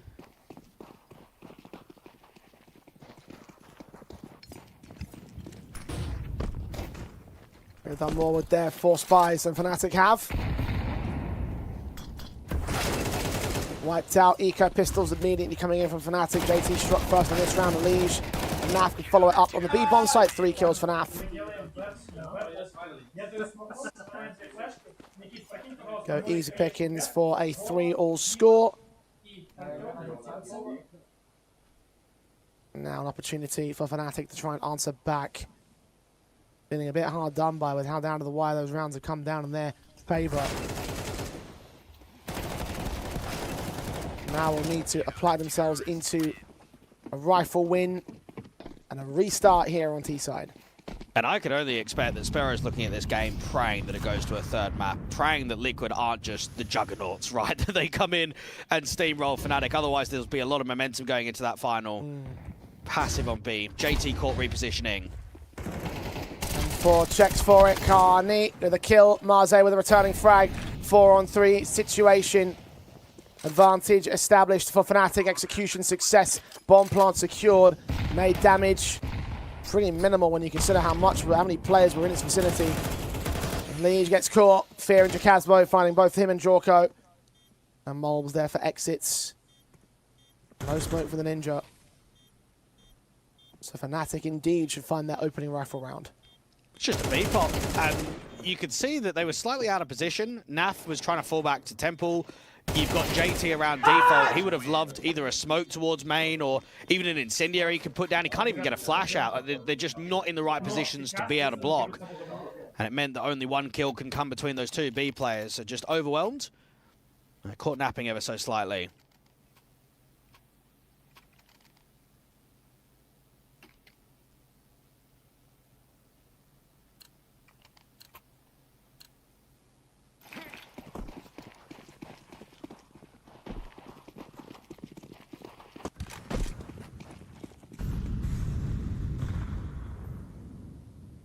Fnatic.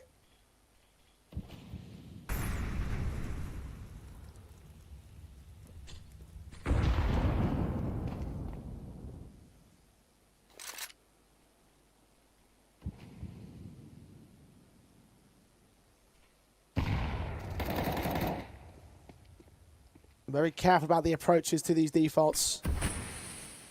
Initially leaning into B main, now grouping up towards mid. There's smokes in the way from the CT perspective, so the execution utility coming down here, bringing 3 players to the bomb site. No movement in mid. Flash and Naze will start to confirm that they're searching elsewhere. Well, the game plan for Fnatic is pack and group. I mean, look at these back-to-back rounds. They do not have extremity players. They do not have heavy lurks. And it means that Liquid can clear a lot of space when you're up against this style. They're doing now towards A main. It does leave A defenseless, except for Naf now in mid. Might all be a bit of a ruse, though. The search into canals will clear out this space as well. So it could still be a B main execution, and that's what Fnatic are rotating into now. Jorko's going to turn his head in that direction, though. Orp for the first contact. But what he needs to really do is get a pick and then just try and get that incendiary down. Right to the left-hand cross. Jorko peeking in from backside, gets fear. Incendiary trying to block even more so. Flash is sent over, he gets to some safety. Beyond the smokes. Nays to open them as Marze gets JT down. It's a 4-on-4. Nap is low, as is Elige. Jorko's been tagged up. Well, Jambo, rather, I should say, has been tagged up.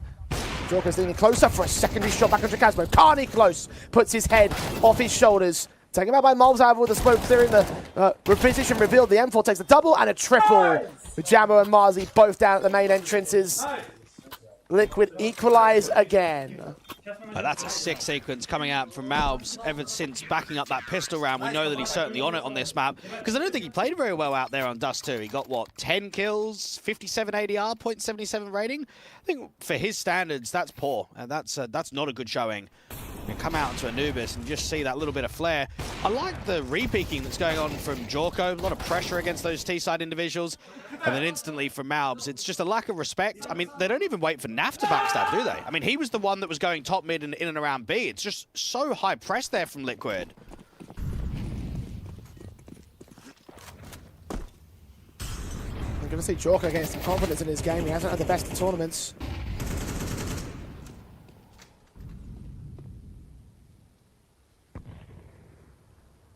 Trying to maintain more with the AWP. Elige barely missing out Carney. I think Carney might have seen him.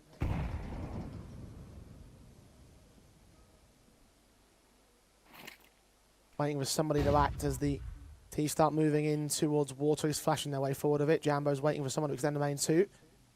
Jorko's also got the AWP in position. There's 3 players to cover this angle. Smoke will try and block them. Electric now suppressed. Jambo leans in. JT and Elige with a couple of kills. Carney and Jambo both down. Marze needs to be careful. The bomb carrier is also working its way in from Rugs. Molotov sent towards the main entrance, but it's really these 2 players they have to directly engage with, and the M4 swings into Casmo finally with one trade, but JT gets caught off guard. Supported by the AWP. Jorko can put the last man in the grave, take the advantage back for Liquid. And JT, on paper, seems like the right in-game leader to get the most out of a young and inexperienced AWPer like Jorko. Because of who JT has worked with in the past, I mean, he had Hulzerk right out there on Complexity and Passion UA. That's not a superstar AWPer by any standards. He was, what, a tier 2 AWPer for all of his career. Never really achieved anything before going over to America. So having a young 17-year-old at his disposal and get as much impact out of him and the Riflers. That was one of the most aggressive rounds we've seen from Liquid, and yet it wasn't chaotic. They made it look easy in the canal.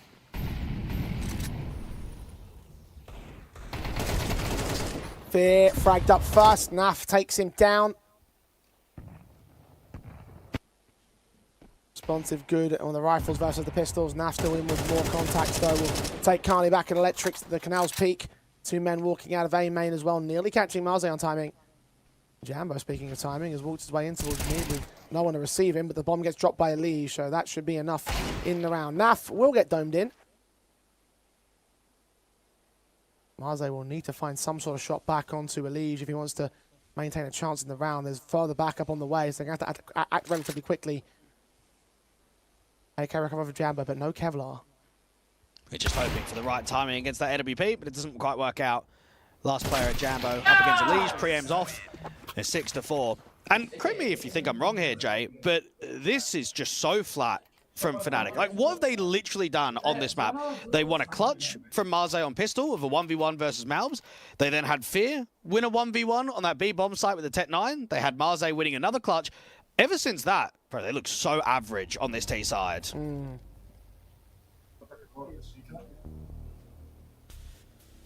Winning clutches is all well and good if you can't turn up confident rounds off the back of it. The reset's not capitalized on. Fnatic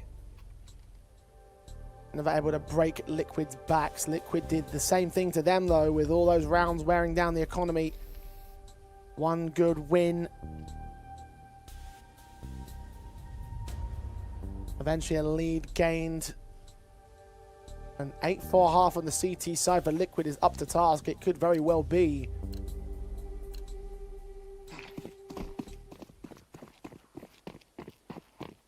Fnatic to concede on the T basis. That should be enough to end this series at 2-0. Another 2-0 for our playoffs here in Stake Pulse Beat 1.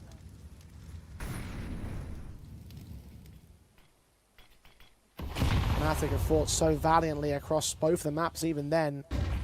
Even with the considerations in mind of how Anubis has gone down, they have come so close to gaining so much more. Surely they don't bow out by showing us nothing. Well, JT wants to make sure that that is the case. Elige on a timing, trying to walk towards mid. Jacasmo is pre-aiming and does cut him off. We've seen both the veteran players of Naf and Elige creating a lot of moments, having a lot of individual impact.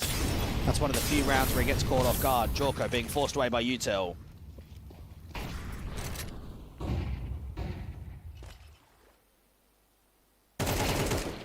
Frag secured on Mulbs, though, trades back Carney. And AK of Marze does return the favour. Jorko caught, JT still back at Glyph, finding Fear. Marze can kind of contest him. 100 HP for each player, roughly. JT's waiting, sees the swing, finds the better fight, gets that kill together. Jacasmo forced to respond back from range. Jambo does get Naf on rotation. Mauls will be heard, flashed off, good headshot on Jambo. Second fight, offered up by Jack. And Liquid continue along their streak, continue along the momentum. 7-4, half advantage secured. Just one more left. And that might be a sick clutch coming out from Malms, but I'm more impressed about JT living.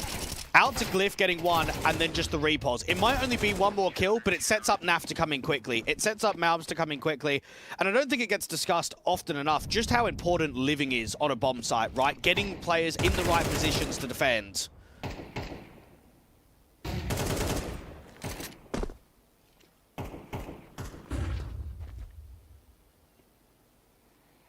Naf may be able to start off round 12, but hit the opening blow on Fear. Starting to lose these frags rather consistently now. Fnatic, although they get two back. Jambo and Marze. Different positions. Jambo still at the mid window trying to contest JT and Elige, wary of a boost that might come in. Elige gets caught by Carney elsewhere though, so they can dismantle that. Mid access taken as Marze continues to strike. JT falls, or JT takes one back, I should say. Jorko falls. And the captain, a 1v3 to maintain. Carney ready for him to peek with his back turn and will secure one more for Fnatic. Down to the half this time at 7-5. Well, they're going to have to work really hard in the second half. They're going to have to get clutches to go their way. They're going to have to get some instant momentum if they want to show Liquid that they can hold. It doesn't really matter if T-side versus CT side. I think it was quite clear on map number 1, the deeper that the game went on, the stronger Liquid looked. And you could only imagine that the same thing is going to happen here on Anubis. I mean, you were talking about it a little bit earlier, Jay. The last time that Liquid was in a LAN Grand Final, it was that RMR 4 years ago, and that's the last one that NAF played. Now, that Grand Final, I mean, is that even legit? I mean, that match was just a seeding match. There's no trophy on the line. There's no importance to, let's say, the prize money or the VRS campaign. This is such a more important tournament in the overall structure of what that one was 4 years ago. No struggles expected for them out of Stake. You saw the odds on screen. They have Liquid still as favourites. Pistols live, Mulbs, excellent shot on Jacasmo. The opening kill got secured by Fnatic and Carney can trade back one. Marze with a responsive. And the faster defaults in from Liquid, challenged just as quickly by Fnatic, trying to get back on that front foot, trying to win another pistol round. Bring them up to contest. And the outlook at a 2-on-4, it looks like they should do. But they've got to hope to get a good timing where Carney overextends, they overwhelm him, and then they bomb rush it into A. Now, the Julies is playing fairly long range. Difficult work from Naf on a contact. Same for JT. They at least have util, but you don't want to use the util too early, because then you just give easy information away.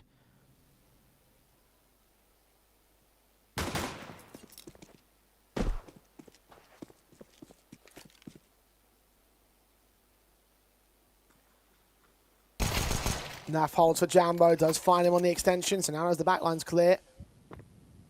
Getting another CT swing from the electric position. Does receive his man, but looks away at the wrong moment, so no easy kills. Naf has been the one to bail Liquid out of bad situation after bad situation. And JT's been a monster performer himself, so these are the two ideal players for this. Flash into the A-bomb site, 17 seconds for the plant. It's a good shot on towards Fear, and Carney goes down. Here we go. Marze, 1v2, 13 kills deep, top fragger for Fnatic on this map. Now needs to clutch up this pistol win. No kits available to him. Bomb site, JT heard his movements, knows that he should be somewhere close. Slow prods and peeks, seeing the shoulder. Now swings with him, and JT hits the triple sequence. Hits the pistol round for Liquid. Well, they've just full trolled. I mean, that's a 4v2. Why is Jambo in top mid? Why is he even there in the first place? Now, it was very clever because Naf heard him, and what JT does is he starts running around in the water. So, of course, first thing Jambo's going to do, round the corner, pre-aim down on the stairs, not even pre-aim that close left-hand side. That's just an unnecessary info play. In a 4v2, you play 2 on A, you play 2 on B, you play a crossfire. He's given away a freebie, and he's given Liquid pretty much the title run now to going towards the grand final. How do you come back after losing a 2v4?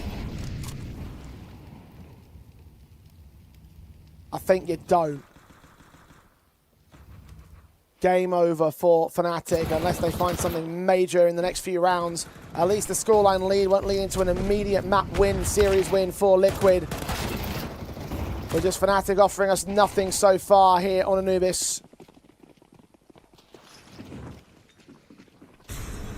Four on two.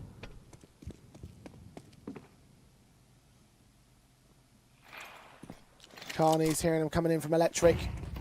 Out of the smoke, they will make their move. The SMG will wait it out. Swing forward, get nothing. Marzo's Deagle ain't clutching this. No, nothing in this round. Really good protocol there from Liquid. They work a pick, they set themselves up for the A exec, and then they just freeze. There's an extension from the CTs from B towards water. As soon as Naf catches a couple of kills, that's it. You cancel A, you go back into that B bomb site. Marze, the land debutant, is getting almost no help. The numbers are so low on the frag counts from all of his teammates. And I think for Fnatic, just because of the legacy name that they are, it is a shame to see this being a bit of a whitewash in the second half for Dust 2, how Anubis is panning out. And Marze gets away with a late exit, but, I mean, it means nothing to the overall round. It means nothing to the scoreline. And for Liquid, their first ever official against Fnatic was all the way back in January of 2015. And funny enough, Naf is still here, right? I mean, that just tells you how long both of these orgs have been investing into CS, how they're household names. We know of them at the Tier 1 level. But right now, this semi-final, I mean, it feels like a group stage game.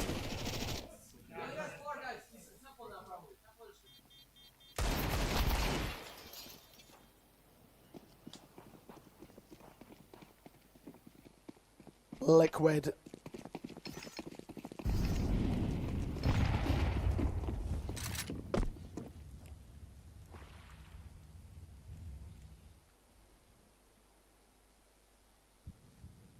Beyond for 10-5 with the current buy state of Fnatic holding only pistols. The Eagles held over, one extra piece of Kevlar for Carney.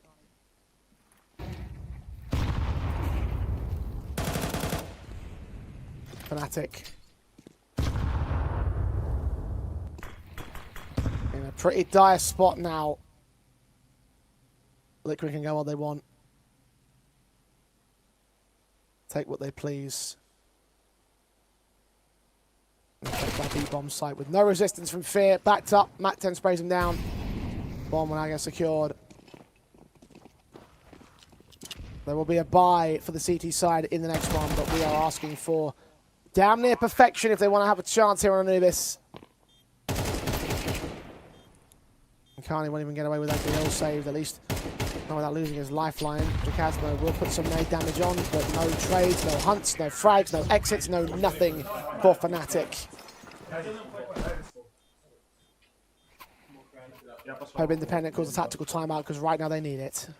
And Alicia's hungry to get himself into another grand final. I mean, he's touted as basically the best North American player of all time, or at least in the conversation to be so. He's not played in a LAN grand final in 2 years. He's been on phase. He's got to look at things and say, in my career, I've had a huge amount of success in the past. I want it now. I want to take Liquid back towards the heights again, and I want another grand final.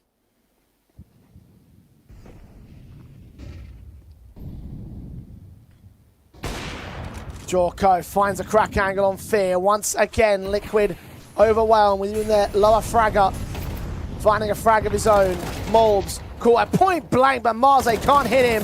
Jacasmo struggles with that spray, running and gunning into the Molotov and losing his life to Naf. It's over. It's so over. They're just completely overwhelmed on the bomb site. Individually, they're not good enough. They're getting rolled over. There's 3 defenders out there on B, and they get 1 kill between all 3 of them. And Jambo was one of the rotators out in Temple on a timing. Teaser trying to make it a little bit more expensive, ruin the buy state, ruin the economy. Akani on 9 kills, Jambo on 6. I mean, it's a bit of a shame that the Ukrainian AWP's just not been given the big green because of where the economy's been. He's been rifling for the majority of this first half and even that second half. But from 3-0 to now 5-11, they have really lacked depth in this map. And yeah, you can sit here and say it's the opposition pick. And yeah, it's a newer lineup in for Fnatic. Mate, it's the exact same for Liquid. I think if you come in with the thought process of Carney and Marze and Nu, well, then you've got to say the exact same thing for Jorko and JT.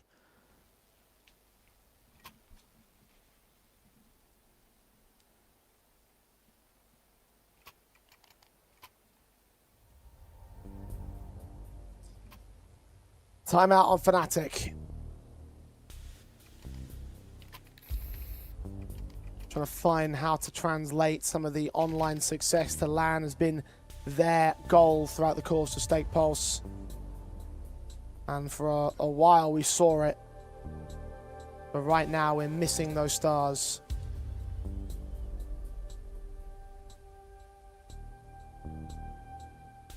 We're missing that performance. 2 rounds to close out a 2-0, continue the streak of the playoffs. And right into the grand finals of confidence on Liquid. I mentioned earlier, Sparrow will be praying for a 3-map affair. Well, doesn't look like those prayers are getting answered now unless Fnatic find a ridiculous burst of life. Jacasmo pressing just on the edge of the mid window. Just like his teammate is from the canal, but Liquid just aren't offering much at the default. They're not really taking space. They're being very passive. They're waiting for the CTs to make the first move. Just try and beat them out by the timer alone. Jacasmo getting spammed up. They know that he's there.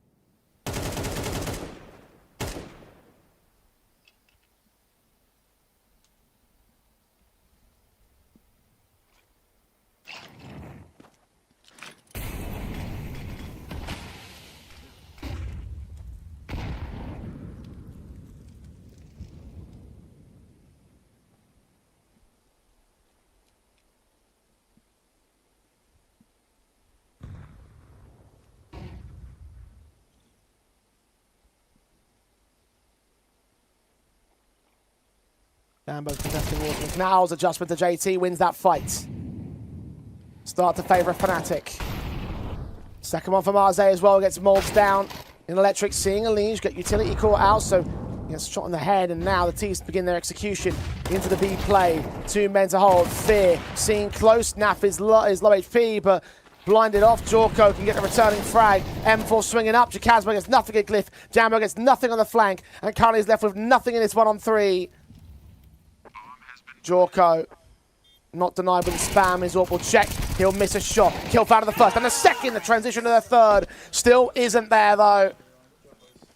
Liquid now on map, match, and semi-final points. It's another round where it's a 5v3 advantage that they're just not closing it down. And that tells you one or two things, Jay. Inexperience to close rounds, but secondly, a lack of cohesion between themselves. And it makes sense, right? They don't play on LAN very often against these higher-end teams. They're just trying to embed the newer players into the system.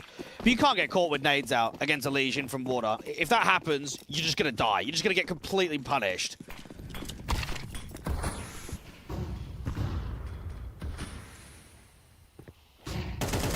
Fnatic need no less than 7 in a row to survive. Naf will get caught first up in towards top mid. JT entering into A main already. Molotov sent to the back of the fountain. One player caught. Transition was Heaven, seen and spotted. JT with that returning frag. They've got one player on site. JT doubled up on towards Fear. And Elise takes down Jambo. They're a tier 1 unit. Liquid Gold here in Stake Pulse beat 1. Kane and Marze providing Fnatic's miracles. 2 kills found out of Kane, but put down by Molbs. Marze. A 1v2 to maintain forward. Mobs checked, kill secured. AK recovered. AWP of Jorko, 11 deep. Bottom of the board for his side, but he hits the killing blow again. And Liquid will send themselves into the grand finals with another 2-0 in the playoffs, defeating Fnatic, who didn't show up to play today. And for the new AWP of Jorko, this is now his 3rd LAN Grand Final just this year alone. When he was on Focus working with Volt and ZTR, he played one in March and another one in May. Now we're in August, he's at his 3rd. I think for Liquid, the scoreline might indicate that they lost 15 rounds across this matchup. They outclassed the opposition. Yeah, it was a bit of a slow start out there on Dust 2, but second half of the first map and all of Anubis, they were all over them. Indeed they were. This is a monstrous little affair from the Liquid side. They have done extremely well just to maintain everything that we've talked about so far, the concerns that we had for the team coming out of the previous player break, the concerns we had about Jorko as well. We still look pretty all right. Yeah, he wasn't the star player by any stretch, and maybe that might be a concern for future endeavors when it comes to rising up the tier 1 space, but if they're here and now, they've got so many stars on this roster that it doesn't really matter. Yeah, Liquid proved that day number 1 or whenever they played in the group stage, whatever, or day 2, Group B, it was 1 best of 3 against BetClick where we got tested. Mate, look at what they did yesterday against 9. Look at what they're doing against Fnatic in the semi-finals. That is a night and day performance from that one to what we're seeing now in the playoffs. Well, maybe BetClick could offer up that same challenge in the grand finals, as it will be them taking on Liquid in said grand finals. I wonder what Elige makes of that. He's down on the floor with Coach DP. Yeah, they're asking, what do you make of this game? I know it's expected of you, as you said. It's yours to lose, but we're all human. It feels nice to get the job done, even though it should be done as well. Yeah, I mean, I think that we had some nerves coming into the game, as expected, especially with some young players. But I'm happy that we were able to bring it back. Like, we kind of calmed down on the second half of Dust 2, and I think since then, the whole thing's been in our control. I mean, there was some close rounds on Anubis for the second and third rounds that we could have easily won, but they played good too. I think they had a good game plan on Dust 2 that they kind of just abused, and it ended up working out for them. And I want to get a bit creative with you, just putting you on the spot maybe, but you're a smart guy, you'll figure it out. What would you say went wrong for Fnatic from your point of view as you're playing them? What failed for them in this game? Well, honestly, Dust 2, I couldn't even really tell you that much. I feel like I wasn't really part of the parts that were winning for us. Okay. So I'm not really sure, but for Anubis, I don't know, it's kind of hard. Like, if you don't get like 8-7 rounds on T-side Anubis, like, you're just not going to win. Sure. And we were kind of just dominating them in the gun rounds. I think it's the way that we're playing is really strong. I think it's hard for people to deal with. I don't know, I feel like having maybe like a stronger early round defense from them, just playing slower, probably would have been better for them, I'd say. Okay, thank you. You gave some good. That's nice. Well, maybe we'll forward it along to them. So, last question. You've been having a pretty easy time here in playoffs. The first game you came, though, you were tired, but you had a close game against BetClick, and they're the ones you're going to be facing in the final. Will it be different this time? Yeah, we were just tired the first day. We're not tired anymore, so we all got enough sleep. We're feeling good, so it shouldn't be that close anymore. For us, though, for us. Gotta put that in there. Yeah. Sure. It's going to be a win for Liquid. Well, that's going to be it down from the floor. Congratulations, Elige, and we'll see you in the grand final. Back on the sleeping excuse, it seems. Yeah, Liquid looking still lights out in this matchup, and I'm hoping that it carries forward into the next one too. They should have enough of a break to be able to adjust their sleep if they need so, Dweg. Because look, at the end of the day, this was an excellent series from them. 2-0. Fnatic not really given much of a chance, especially after Dust 2 was concluded. Anubis was not even that much of a contest at all. A cakewalk for the Liquid lads. And, well, look, it's a well-deserved grand final spot for them, I want to say. Yeah, nothing's funny now that Liquid's here to play, right? I think when you come into a grand final and you're going up against a team that is pumping everybody, BetClick shouldn't have a chance on paper. Now, they've got nothing to lose. They're a brand new team. They've brought in a couple of new players. Friend's not even got an official contract. So I think if they come in with the mindset of let's have a bit of fun and let's not put too much pressure on ourselves, they'll have a chance to at least compete. But realistically, they could get pumped. They are not a side ready to face this Tier 1 team. I'd almost love to see a BetClick and Liquid rematch, let's say in November or even December, when both projects have had a bit of time. I think when you're facing each other as a brand new team for the polls where no one's played at a Tier 1 level in the past, no one's even been that successful at the highest end of Tier 2, it's a really tough draw in a grand final. I mean, arguably, you could say that might even favour Liquid more so if we saw this match in November, because at that point they would have locked in this 5-man unit who very clearly have shown themselves some potential. I mean, even Jorko at certain points when he was hitting those confident AWP sequences, he was really getting into the game, and so I wonder if he can develop that over the course of the next best of 3, or maybe over the course of the next month or two. I can imagine that being the case. Whether or not he can do so in the grand final is another question entirely, but certainly there's a lot of excitement around this Team Liquid side that seems to just brim with themselves here into the grand finals. Like, there's so much that I'm looking forward to in terms of how BetClick are going to manage themselves, because at the very least, this was the team that gave Liquid the most amount of hell so far in the competition, and they'll be trying to gun for it again. Dwayne, it's going to be an epic grand final. It's going to be one to watch out for, and we're coming away in about 2 hours' time, so make sure you join us for all that action as BetClick will take on Liquid to see who will be our champions of Stake Pulse Beat 1.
Esports.